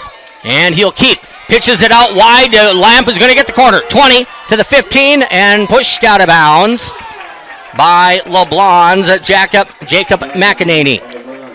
How much do you like that call by Coach Boswell? That was a dandy. Fake the ball to Neff and then kind of on the option pitch, get it out to Lamp on the corner. Yeah, I really like that call, not just because of the fact that it was the fake to Neff, which they had just tried twice in a row previously, but also that the pitch was to Lamp, and he saw that hole, a really, really tight hole by the defense as there were defensive backs closing in on it, and he used his speed to just burst right through it and pick up the first down. We forget about Jonathan from time to time, but a senior, dependable leading rusher on the squad last year. Connor Cotton lined up wide to the right, and we get motion from the Bulldogs. Justin Martin knew it immediately. You'll see that. You'll get a lineman moving forward. This happens from time to time. I don't think he moved as much as he got off balance. Yeah, I was going to say, I don't think that he jumped because of the snap count. It looked like more he was trying to adjust his stance, or maybe he did just get a little bit off balance. Like he was trying to put that left hand right in the turf, and he kind of just hunched forward. Yeah, regardless, you got to know when the point of no return is of when you're in your stance. You got to know when you can adjust and move. That's also to where the know what your stance is and go to it. Yeah. And then you're a statue. That's why first day of practice every single year for offensive and defensive linemen is stances, 4 or 5 times in a row. First and 15 Bulldogs from back at the 18-yard line as we get a whistle on the field. What for? I'm not sure. I think equipment issues. Saw the line judge near sideline. He's right about the 15-yard line. He kind of put his foot into the turf at the 15, and somebody lost something down there, it looks like. Whistle fall off. I've never seen that before. I guess so. They picked up something at the 15. Either that or a contact lens, and good luck finding a contact lens on grass. How do you think he signaled it without a whistle? That's what I'm wondering. Guy on the near sideline probably doesn't need it as much as the head referee, though. True, but I'm just wondering, did he wave his hands, stop the play? First and 15 Bulldogs from the 19. Bulldogs down by 9. 9-0, 4:55 to go in the third quarter. Blitz shown by LeBlond. Running it right into the teeth of the blitz is Neff. And a flag on the play. I was waiting to see if Colton might come out at the other end of that pile. He didn't. Guy who fell forward was Shields. I'm not necessarily really enamored with where that flag was thrown either. From the back judge. Yeah, I'm not sure about that one. Which that's usually, it can be a hold, but I've seen a lot of different things called when it's thrown from behind. A face mask. Yeah, I was going to say, I'm not convinced that was a hold. It's a face mask against LeBlond. Now is it 5 or 15? If it's 5, it's not an automatic first down. If it's 15, it is. That would be huge if it's a 15-yard variety. I couldn't tell from here, but my guess, because Colton appeared to be in somewhat of a gang tackle there, that it was 5. Yeah, I think it's going to be that inadvertent 5-yard penalty, because if you're in a gang tackle, it's hard to make that look bad. Yeah. People, rarely are you going to grab the face mask on purpose because you know the rule. So it's if it looks bad or not. That's going to be just the regular 5-yard penalty, which we didn't get a good look at it, but I know why they called it that way. Yeah, and plus, like you just said, with a gang tackle, if you are intentionally grabbing the face mask, you're going to have to do it in a way that's pretty obvious. Yeah, and you're not very smart if you're intentionally grabbing it either. Especially on that play where Neff was stopped. If you're grabbing it purposely, you get flagged. Nobody blame but yourself. Yeah, exactly. First and 8 for the Bulldogs from the 13-yard line. Handoff, Neff cuts it outside to the 10, rumbles forward to the 8. We've seen a lot of hard-nosed running from Colton Neff this season. I would dare anybody, if you watch it on YouTube or you heard my call, those might be the hardest 5 yards Colton Neff has got all season long. Yeah, Neff is playing exceptionally well here. It might not show it on the stat sheet. It might not show it even whenever you're watching the play. But the fact of the matter is this LeBlond front 7, in terms of tackle to tackle inside the tackle box, are for real. And they are really putting a stop to Neff, and Neff is just fighting through it. 2nd and 5 from the 9. Motion man is Lamp. Here's a pass into the flat, caught by Leaper at the 10. He needs to beat a man. He can't do it. He's going to be stopped at the 9. That was a nice open field play. I like the idea by Trenton. You got Leaper. You got him out in the flat against Trey Hartman, but Trey Hartman is one of the better tacklers in the MEC. He came up and he got Travis down to the turf at the 9-yard line. A tip of the hat, credit where credit is due. That was a fine play by Trey Hartman. Yeah, you don't see a lot of defensive backs that can make great open field tackles, especially against a runner like Leaper. Leaper does a good job of that on the defensive end, but there he got somewhat of a taste of his own medicine. 3rd down and 5 from the 9. Ball just inside the near hash mark for Trenton with 3:22 to go in the 3rd quarter. Bulldogs really in need of points. Neff lined up behind McCarter. Kale takes a football. He's back to pass. He's going to look to his left. Throws the ball toward the flat. Incomplete. And we've seen this happen to Kale a couple of times this season. He will be drifting backwards and throw the ball in direction of Mullenix. I wouldn't say Kale was or Cree was open, but it's hard to get any juice on that football when you're fading backwards when you throw it. That's what happened to Kale that time. Yeah, and this LeBlond defensive backs, they've been playing really well in their one-on-ones in terms of pass coverage. They haven't lost any one-on-one battle thus far that I've seen. And yeah, McCarter hasn't had the best throws, but it appears to me as though even if McCarter would have had better throws, I don't know that the catch would have been easily made. Trenton's going to go for it 4th and 5 instead of trying for a 26-yard field goal. So that's the decision from Coach Boswell. Here is the fake and the pitch going out to Lamp. He's going to get the 10. He's going to get the 5. He puts his head down. Touchdown! Trenton on the board on that pitch out to Lamp. Again, Trenton faked it to Neff.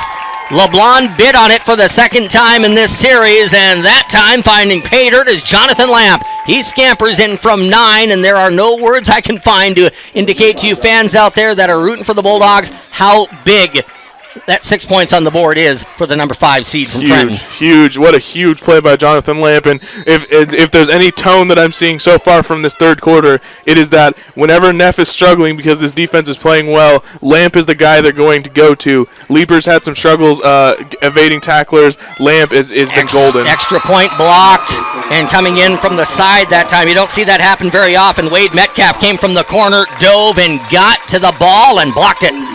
9-6. LeBlond's lead is a field goal. 3:06 to go in the 3rd quarter. We're back in half a minute on KGOZ.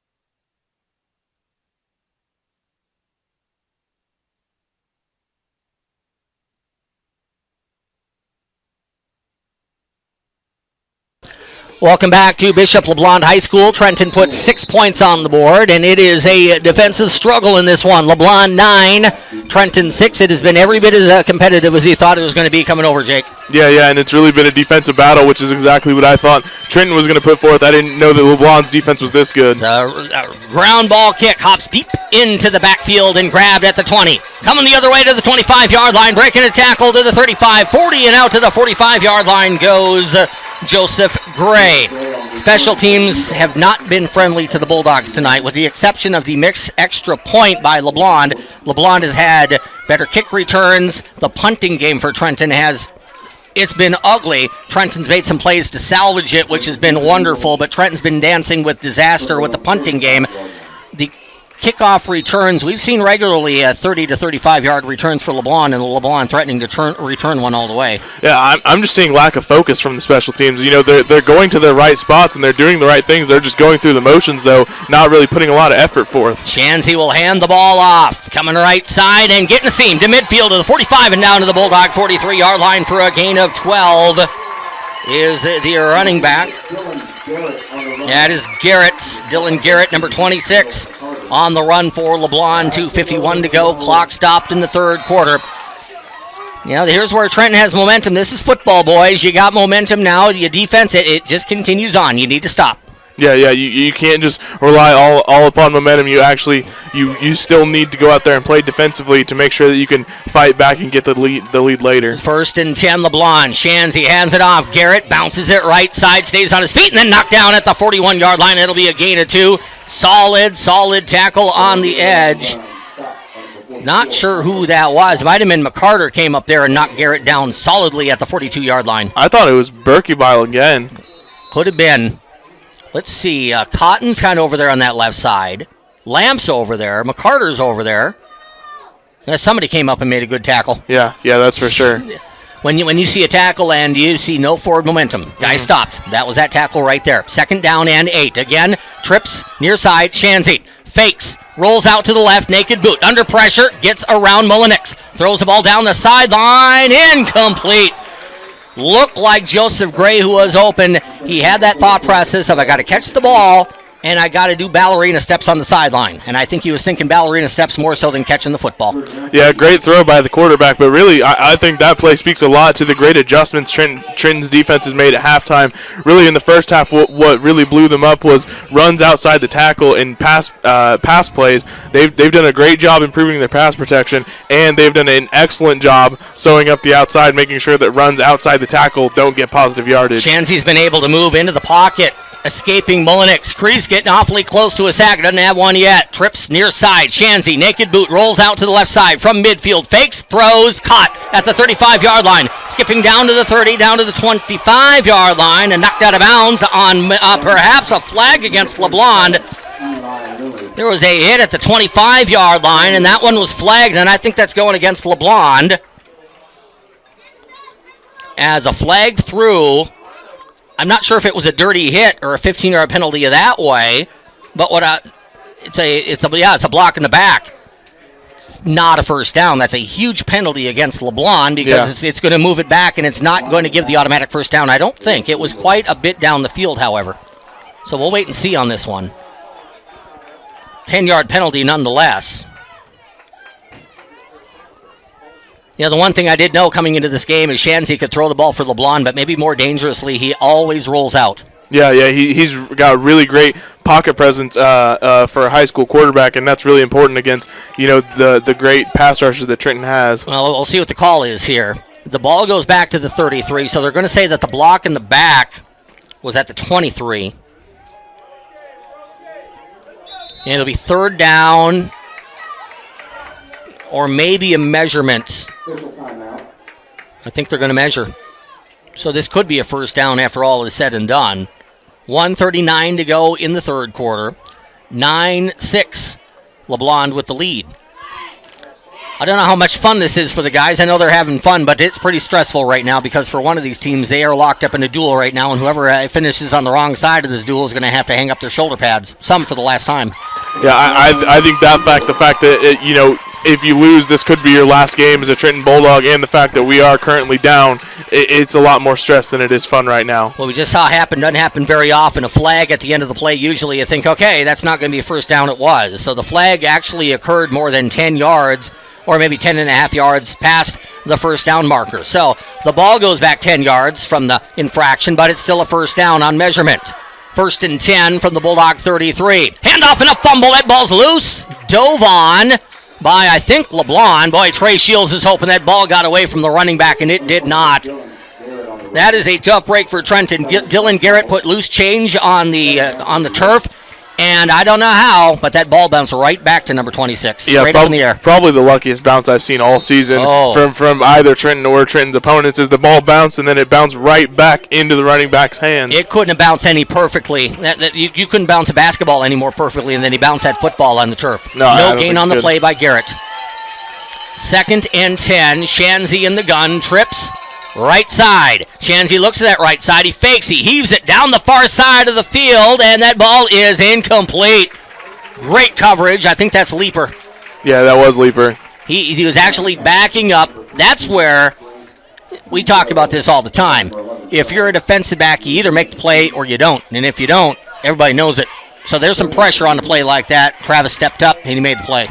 Yeah, Leaper has made this really excellent transformation from the beginning of the season to a defensive back who's fast and can tackle really well, to now he's proving that he can get it done in all facets of the defensive back. He can tackle well, he can break off blocks, he's fast, he can cover receivers really well, keeps his eyes on the quarterback, and can run down the field with anybody. Trenton needs a couple of stops. 3rd down and 10 from the Bulldog 33. Shanzy from the gun. Screen is coming, throws it through the middle. At the 30-yard line to the 25 and spinning down to the 21 for the first down is the tight end, Eli Lilly. You talked about it in the first half. Trenton's not reading the screen well. That was an obvious screen from the start, and all 4 Trenton linemen, they're trying to get at the quarterback. They were fooled on the play. Yeah, it's just undisciplined defensive lineman play. I mean, you can't just think that just because you've got open, you got to go after the quarterback. You got to stay at the line of scrimmage and make sure you diagnose the play before you decide to rush the quarterback. Let Cree and Neff rush the quarterback. That's their job. As a defensive lineman, you got to stop the play. 1st and 10 off of that middle screen. Shanzy hands it off. Garrett to the 20. Stays on his feet to the 15, and he's down to the 11. He found just a little bit of a crease behind his right tackle and able to get awfully close to another LeBlond first down. Well, we've praised this Trenton defense, and it has been praise that has been earned for the last month and a half. They're going to earn their cornflakes or their Wheaties or whatever breakfast cereal you want to use right here. They need to get a stop and keep LeBlond out of the end zone. Yeah, definitely. The defense, they've definitely had some problems, but they need to play better in this game to prove how good of a defense they are. End of 3, 9-6. LeBlond. We're back in a minute on 101.7 FM.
Welcome back here to Eagle Stadium in St. Joseph, LeBlond High School. We're moving to the 4th quarter. LeBlond 2nd down and 2 in the red zone. Ball down at the Bulldog 12. Just shy of the 10 is where LeBlond needs to go to get the first down. A handoff.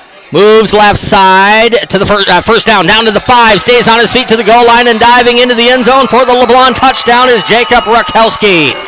Rakowski gets the run going left side. Bulldogs gave up a couple of lengthier runs there by LeBlond, and on the 12-yard touchdown run, LeBlond gets that 2-score lead back.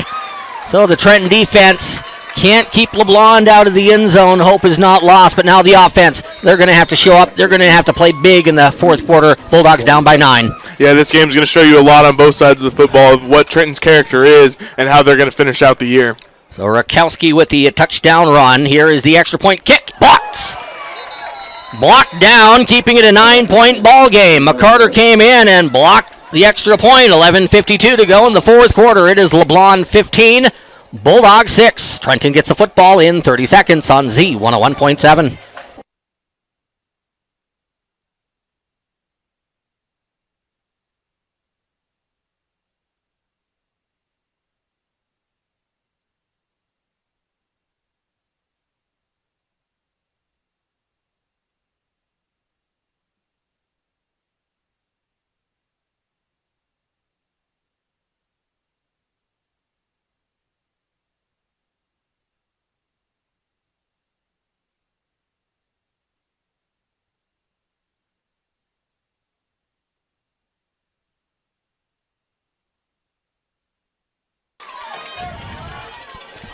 Gotcha. Okay. 11:52 to go in the 4th quarter of play. Apologize for some of the technical difficulties there. I was not expecting that in St. Joseph, but you never know. Mother Nature technology in 2015. You do what we can. If you want, you can always go to youtube.com. Search for KTTN Radio. You can find this game live on your computer, your smartphone, your iPhone. All of the above works for you. Wade Metcalf boots the football away to the Bulldogs. Wow, what a kick. He drove that to the back of the end zone, and that'll set Trenton first down and 10 from the 20-yard line. He almost kicked a field goal on that one from the 35-yard line. That's how far he kicked that football. Yeah, special teams. LeBlond is really taking the cake here tonight.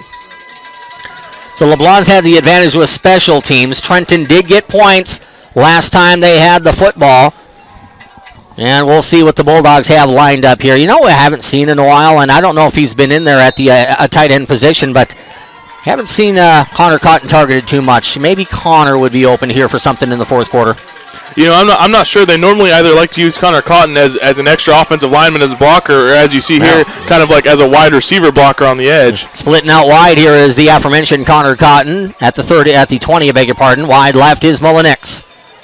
McCarter will take the football. He sends Lamp in motion, and he keeps the football, taking it left side. He's to the 20, has a seam to the 30, and he's going to be knocked down at the 34-yard line. That opened up nicely for Trenton. Again, and we see this all the time. If you're Trenton, the whole goal of the offense is you can't stop everybody. So if you're going to try to stop Neff, McCarter should be open for plays like that. 14 yards by the senior, first down THS. Yeah, but so far in this game, LeBlond has seemed like they've had an answer for almost any play that Trenton has been running. They haven't found a lot of success with any one play. They found success multiple times with a couple different plays, but there's not been one really thing that's been working great against this LeBlond defense. First down and 10 Bulldogs. Trenton moving from right to left on your radio dial. Season on the line in this quarter for the 7-2 Bulldogs. Sprinting out to his right as McCarter steps into the pocket, throws a home run pass. It's going to be intercepted at the 43-yard line as the pass was overthrown right into the hands of Trey Hartman of LeBlond. It was intended for Leaper, and the throw is just too far. So an INT goes against the Trenton Bulldogs with 11:12 to play. We keep on saying this. It kind of becomes more serious as game moves on, but the game is not over. Trenton needs to keep fighting. It's still a two-score lead, and that could almost be considered, even though there's momentum behind the turnover, almost considered as like a punt. Yeah, but the most important thing is right now the Trenton defense needs to get a stop.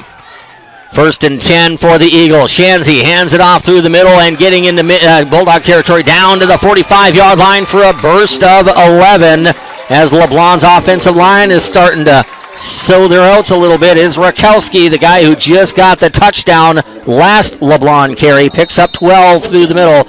First down and 10 LeBlond. LeBlond looks completely different than they did in the first quarter when they couldn't figure out Trenton. Yeah, make no mistakes. Trenton has definitely had some problems this game, and they've had some mistakes. But LeBlond is a really good football team all the way around, and they're bringing Trenton their best right now. Chenzi out of the shotgun set. He'll hand the football off again. LeBlond's working on clock as Rakowski's down to the 42. That'll be a gain of 3 yards. Rakowski on the run. Where do you see when you're playing Savannah and Maryville and Chillicothe and Smithville and Benton, where do you see that helping LeBlond in a game like this? Well, I just see it helping them as, they know how to prepare for tough competition, and they look at this game and they know by the opponents that they've faced that they can't take any game lightly. So they're going to come into this game, even though Trenton might not look as intimidating as those other opponents, and they're going to prepare just like they would for any other tougher game. Second and 8. Here's the fake, and from the 50-yard line, breaking the tackle of Mullenix is Shanzy. He's going to scramble again, and Creed's going to go after him again. Shanzy throws it away to the near sideline. That should be, and I don't know if it is, that should be grounding, unless they're going to say he was outside of the tackle box, because there is not a LeBlond player within 15 yards of that play. But I guess in high school football, if you can get it to the line of scrimmage and you're outside the tackle box, you can throw it away. So it's no intentional grounding. It'll be third down and 8. Creed Mullenix got to be frustrated. He's getting awfully close to sacks. Yeah, they're playing Creed Mullenix really well. Not only is the quarterback scrambling in the pocket and has a great pocket presence, but the offensive tackle is really just kind of letting Creed's momentum go the wrong way every single play. Third and 8 as Shanzy's going to roll out to the right. Quick throw to the 42 and an immediate tackle by Berkey Bile. Austin went right through the receiver. Made a fine tackle in the open field against Trey Hartman. So we've seen kind of a gambling style here from Coach Dudek, but You're up by 9, 9:46 to go. This is clearly a punting situation for LeBlond. Yeah, absolutely. There's a punting situation, and you let your defense, which has played really well thus far, try and contain the Trenton offense. Maybe an opportunity here for Leaper. Punt return, maybe. Possibly. Their punter's been really good about keeping it in his position where he can't return it, but if he gets the opportunity, I think there's a shot at that. Leaper stands at his own 8-yard line. Here comes the kick. No pressure on the kick. It's booted away by Shanzi. Down to the 1, and it rolls into the end zone. Good decision there by Travis to stay away from that football. He knew that was going to go to the end zone, and it did. So 9:14 to go in the fourth quarter. Eventually we get to the point of we can say, okay, this needs to happen, but it's not a definite. Trenton needs to score, but if they don't, it's not the end of the game. We're not there yet, but there's 9 minutes to go, and Trenton needs 2 scores. We'll just say that points, a touchdown on this drive, it's pretty important for Trenton. Could be a season saver. Yeah, it's really important considering that, like you said, we do have to get 2 scores. You want to get the first one as early as possible, so that way it limits the time crunch that you have on the more important second one. 9:14 to go, quarter number 4. Trenton with the football off with the touchback. First down and 10 from the 20. McCarter hands it off. Neff through the middle to the 23-yard line. So we know Trenton is not a big play offense. Is there anything that they can do offensively to, quote-unquote, when they need it, turn themselves into a big play offense, or is it just kind of they are what they are at this point of the season? I don't want to say that they are what they are and can't get a big play, but LeBlond has proven to play pretty well in against all of Trenton's systems. I would say that their options to Lamp has worked out pretty well. Lamp has really stepped up this game. Maybe find a way to get him the football. And if it were easy to get a 77-yard run for a touchdown, everybody would be doing it. Yeah. McCarter sends that Berkebile in motion. A fumble in the backfield. That ball is loose. Did McCarter get back on it? He did. Fortunate bounce for Trenton. It looked like that was fumbled on the exchange. It looked like McCarter was going to fake that to Neff. Maybe bringing outside for the option pitch to Berkebile, and as McCarter took it away from Neff, I think the ball hit Colton in the hip, and fortunately it bounced back to the Trenton senior quarterback. A loss of 1, and it's 3rd down and 8. That's a play. That's Trenton hurting Trenton. That's what the Bulldogs can't have at this point. Yeah, you really can't, especially not on 2nd down and long, giving you a 3rd down and longer. That's really tough. 3rd down and 8 from the 22-yard line. 7:56 to go in the fourth quarter. Motion man is Lamp. Here is the fake. And the pitch back to Lamp. He has some work to do. He's to the 15-20, turns the corner at the 25, close to the 30. Where are they going to mark him out? Right about the 29-yard line. It is 4th, and I think it's 4th. Where are they going to mark it? Trenton needs to get the ball to the 30. Remember, it was a touchback. Well, here we go. It's about a three-quarters of a yard, a little bit less than a yard at the 29. Trenton needs to get the ball literally to the chalk line at the 30. If they do, it's a first down. I think they got to go for it, and I think that's a call from Coach Boswell. Go big or go home, right? 7:45 to go in the fourth. The season could be on the line right here for the number 5 seed out of Trenton High School. LeBlond pushing against the line of scrimmage. McCarter gives it off to Neff. First down, Neff through the middle of 35 to the 40, and he rumbles to the 47-yard line. Gain of 18 yards for Colton Neff. It took one block, and quite honestly, it looked like LeBlond was so eager to stop a potential quarterback sneak, they ran right by Colton Neff there and gave him the linebacking crew. Yeah, huge play by the offensive line there as the linebackers came in and blitzing and showed that they were going to blitz. Offensive line kept cool and collected, blocked the blitz perfectly, and gave Lamp a huge hole that he could get the first down and more on. 7:25 to go. Trenton with a new set of downs, handoff Neff, and he's stopped at the line of scrimmage. Don't see that happen very often to Colton Neff. He got hit and driven backwards at the 47-yard line. If Trenton can get points on this drive, at worst, if it's a touchdown, Trenton will be down by 3. Then the question becomes, if Trenton can get a touchdown, how much time is left on the clock? Yeah, that would be the big problem, because then if Trenton can get a touchdown here, then it's whether or not they want to go for a touchdown or a field goal on the next drive. Twins far sideline for the Bulldogs in the slot. Right side is Berkebile. Stepping to the line of scrimmage, McCarter. Neff flanked behind him. Kill. Hands it off. No, he keeps it. A big part. Takes it back from Colton as McCarter runs it right side, and he's brought down at the 45 for a loss of 2. Coming up from the secondary for LeBlond is McEnany to make the tackle. 6:33 to go in the fourth quarter. And I'm looking at LeBlond pressing against the line of scrimmage. They're pretty much daring the Bulldogs to throw the ball over the top. I think the Bulldogs have to take him on that dare and go to the air here. Yeah, they seem to have both their first and second level pretty much all on the line of scrimmage once the play starts, and I think you have to do that too. The problem is their one-on-one coverage has been really solid thus far.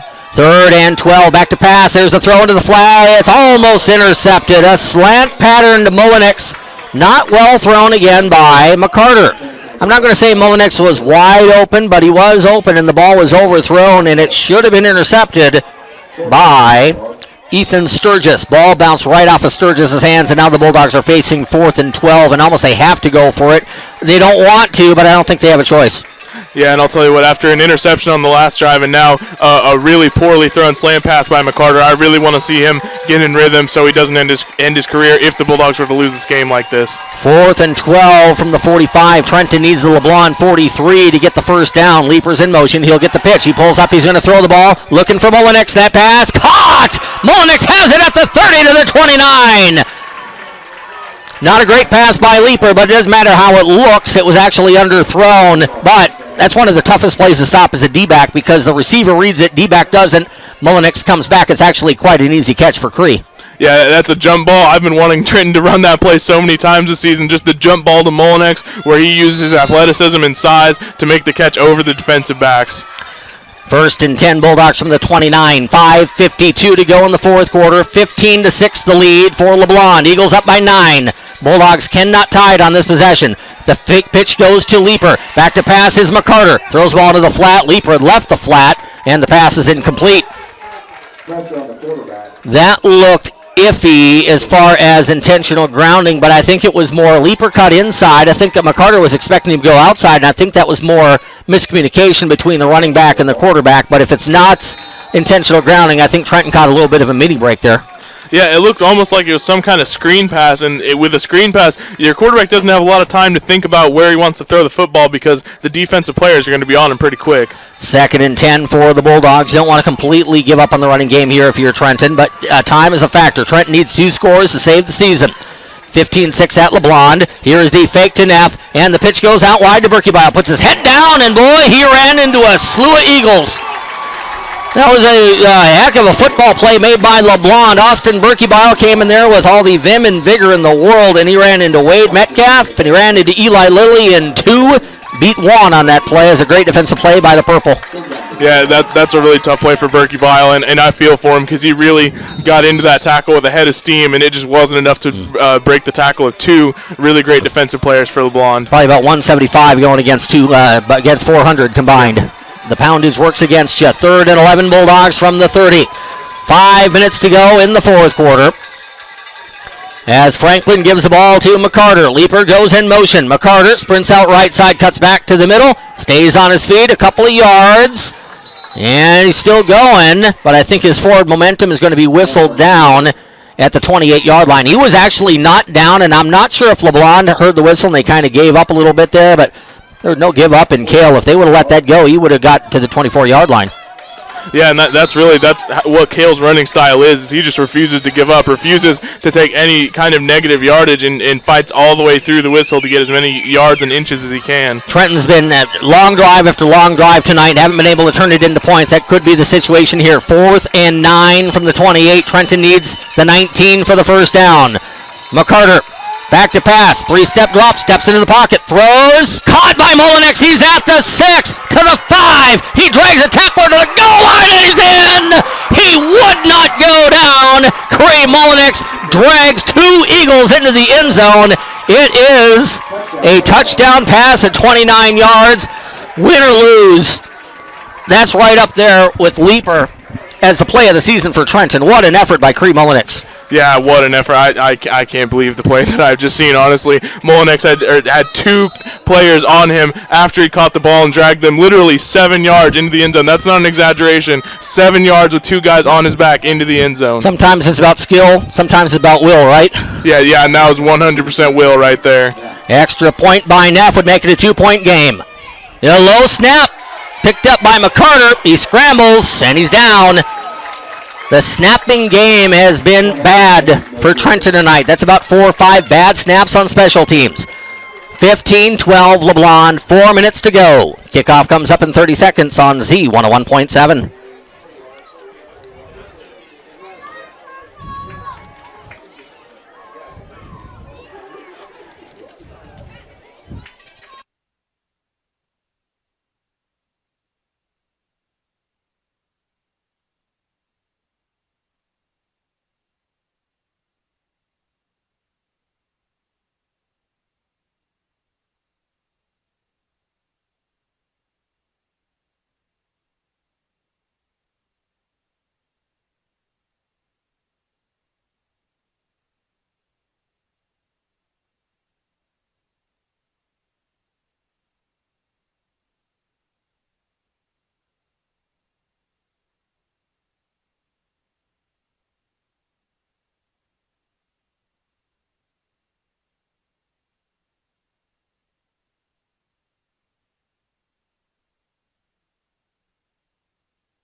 4 minutes go up on the clock as we return to Eagle Stadium in St. Joseph. 15-12.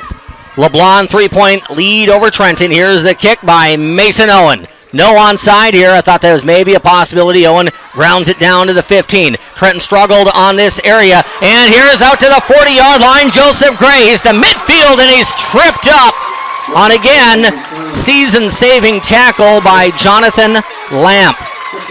I keep saying it. Special teams not good. Not good tonight for Trenton. They've left points on the field with the extra point team. The punt snaps have been bad, and the kick coverage have not been good.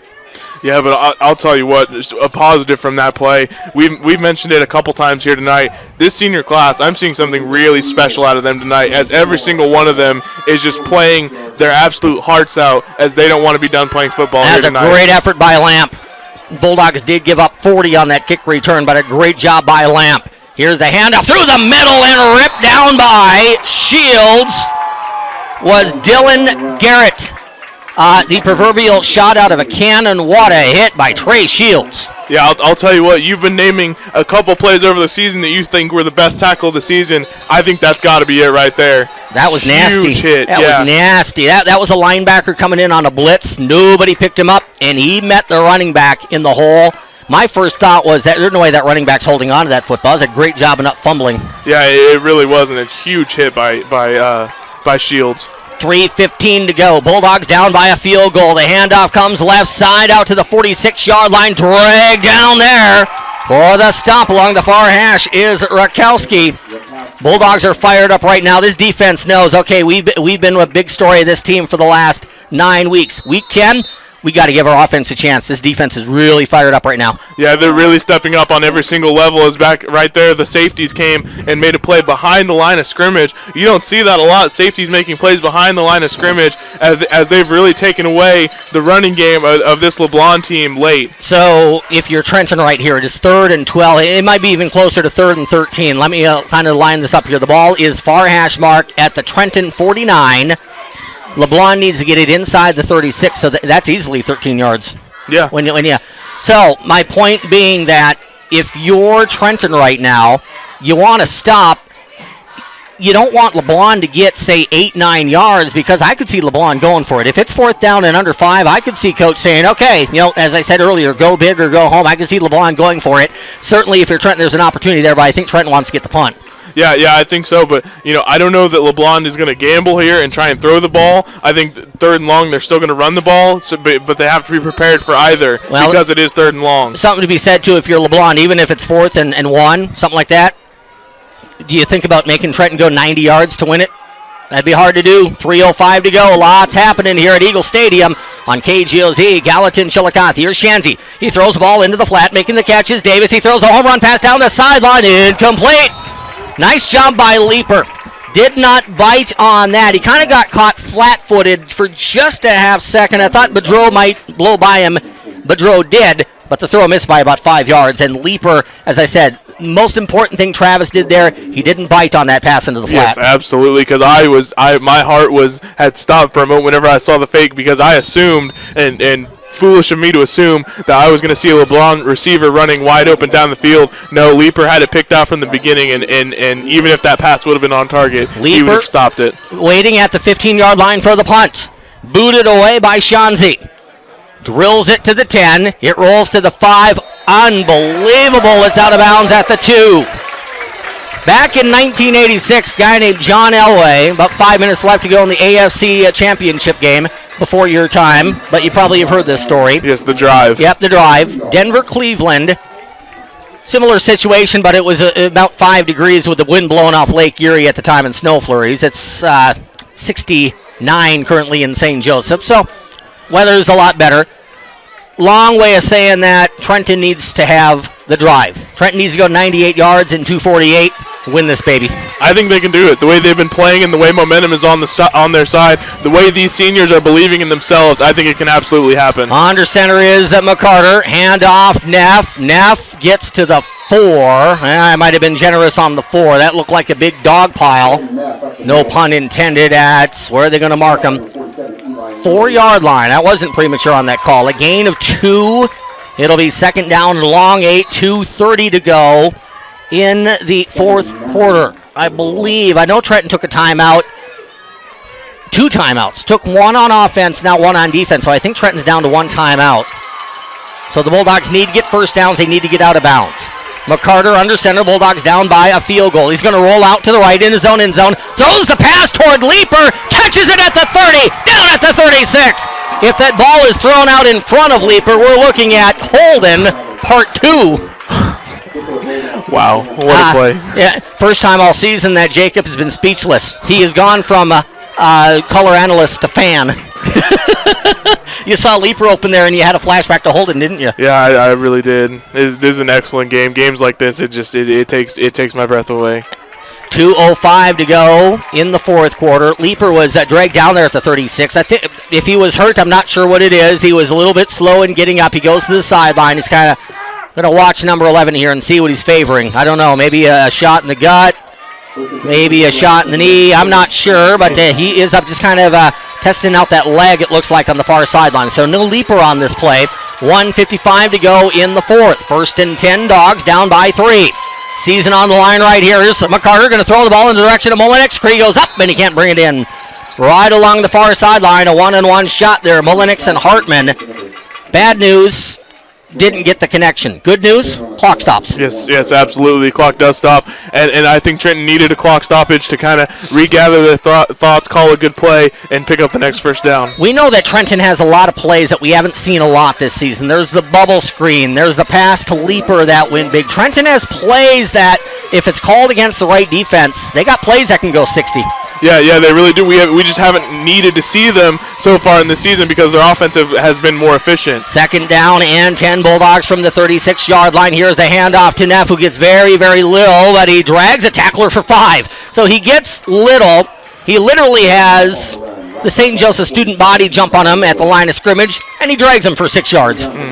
Just what I'm seeing from these seniors tonight is something legitimately special. It's really rare whenever you see the kind of effort that every single one of these players are putting out, let alone just one guy. Every single one of them are putting it out tonight, and it's something to watch. 3rd and 5, Bulldogs, 1:16 to go in somebody's season. Back to passes. McCarter's going to look left. He's going to throw the ball left into the direction of Leaper. Short, and did he catch it? I don't think so. I think it bounced. Are they going to say Leaper got it? Oh, they're going to say he got it.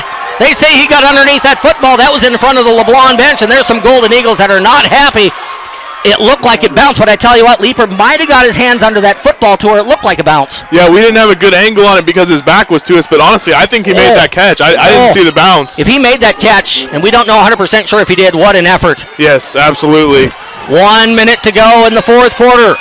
Trenton at the LeBlond 35. The pitch goes to Leaper. He's going to try to get the corner. He's to the 40, to the 35, and he's stopped at the 34. So 51 seconds to go. Trenton needs to get one more. Got to get lined up. Either big play or touchdown. Yeah, they got one more timeout, and this is going to be the timeout for Trenton. We're not going anywhere. We're fairly excited up here in the press box. Quarter past the hour of 9 o'clock here in St. Joseph. It's what we kind of suspected here, Jacob. Trenton needed to go 98 yards, and you knew if Trenton started to move the ball, barring a big movement up the field, that the Bulldogs would be running up against the clock, and right now they are running up against the clock. Trenton really needs a shot here of about 25, 30 yards to get in scoring position, at least a field goal, right? Yeah, absolutely. They need to advance the ball further, at least to give themselves the opportunity to kick a field goal, even if that was the call, which I don't know that Boswell will do that. This is too far out for them to be confident in Neff. Yeah, I would say Neff 25 and in. Yeah, I'd say so too. Neff's been a decent field goal. He's been streaky. Yes. But to be honest, to Colton tonight, I don't know if I'd have a lot of faith, not in Colton, because I think Colton can hit a field goal under 30 yards, but the snap. Yeah. Can you get the snap? I don't know. 2nd and 9 Bulldogs from the Eagle 33-yard line. Here's McCarter. He's back to pass. He lost the football, and LeBlond's on it. McCarter went back into the pocket, and he ended up bouncing the football off the hip of his running back. Ball was left there at the 37-yard line, and it was like a gift from heaven. LeBlond hops on it, and barring the majorly miraculous, LeBlond's going to escape here with a 15-12 victory. That is heartbreaking for the Bulldogs. Yeah, it's heartbreaking for the Bulldogs. It's heartbreaking for the Bulldog fans. It's heartbreaking for us up here. That's a really tough way to lose it, especially with the fact that it wasn't anyone making a bad play. It was just confusion on the play and the dropping of the football. There was confusion. It looked like that McCarter was going to try to kind of bootleg it. So he got that ball outside off his hip a little bit, and he just hit the hip of the running back, left it there. 1st and 10, and LeBlond's going to the victory formation. Bulldogs are out of timeout. Shanzy's going to take a knee. LeBlond will move on with not a very long road trip next year. I know it's not next week, I should say. No, it's not official yet, but I'm going to assume here that LeBlond can pull another victory formation out of their pocket. Heck of a ball game. Trenton's going to look at this one with a lot of different angles. 3 drives that I can come up with just off the top of my head. Trenton went about 50, 60, at sometimes 80 yards and didn't end up in points. Those are going to haunt Trenton over the offseason. Yep. Yeah, they really are. That's really tough in such a close game like this to look back on it and realize how close you were in moments like that. Yeah, the rubber band defense wins it tonight for LeBlond. LeBlond did a lot of bending defensively, didn't break, and LeBlond ends Trenton's season 15-12, one of the best football games I've seen. Anybody who tells you, there wasn't a lot of points in that game, wasn't too exciting, tell them they don't know what they're talking about. 15-12, LeBlond with a victory over Trenton in a dandy from the LeBlond campus in St. Joseph tonight.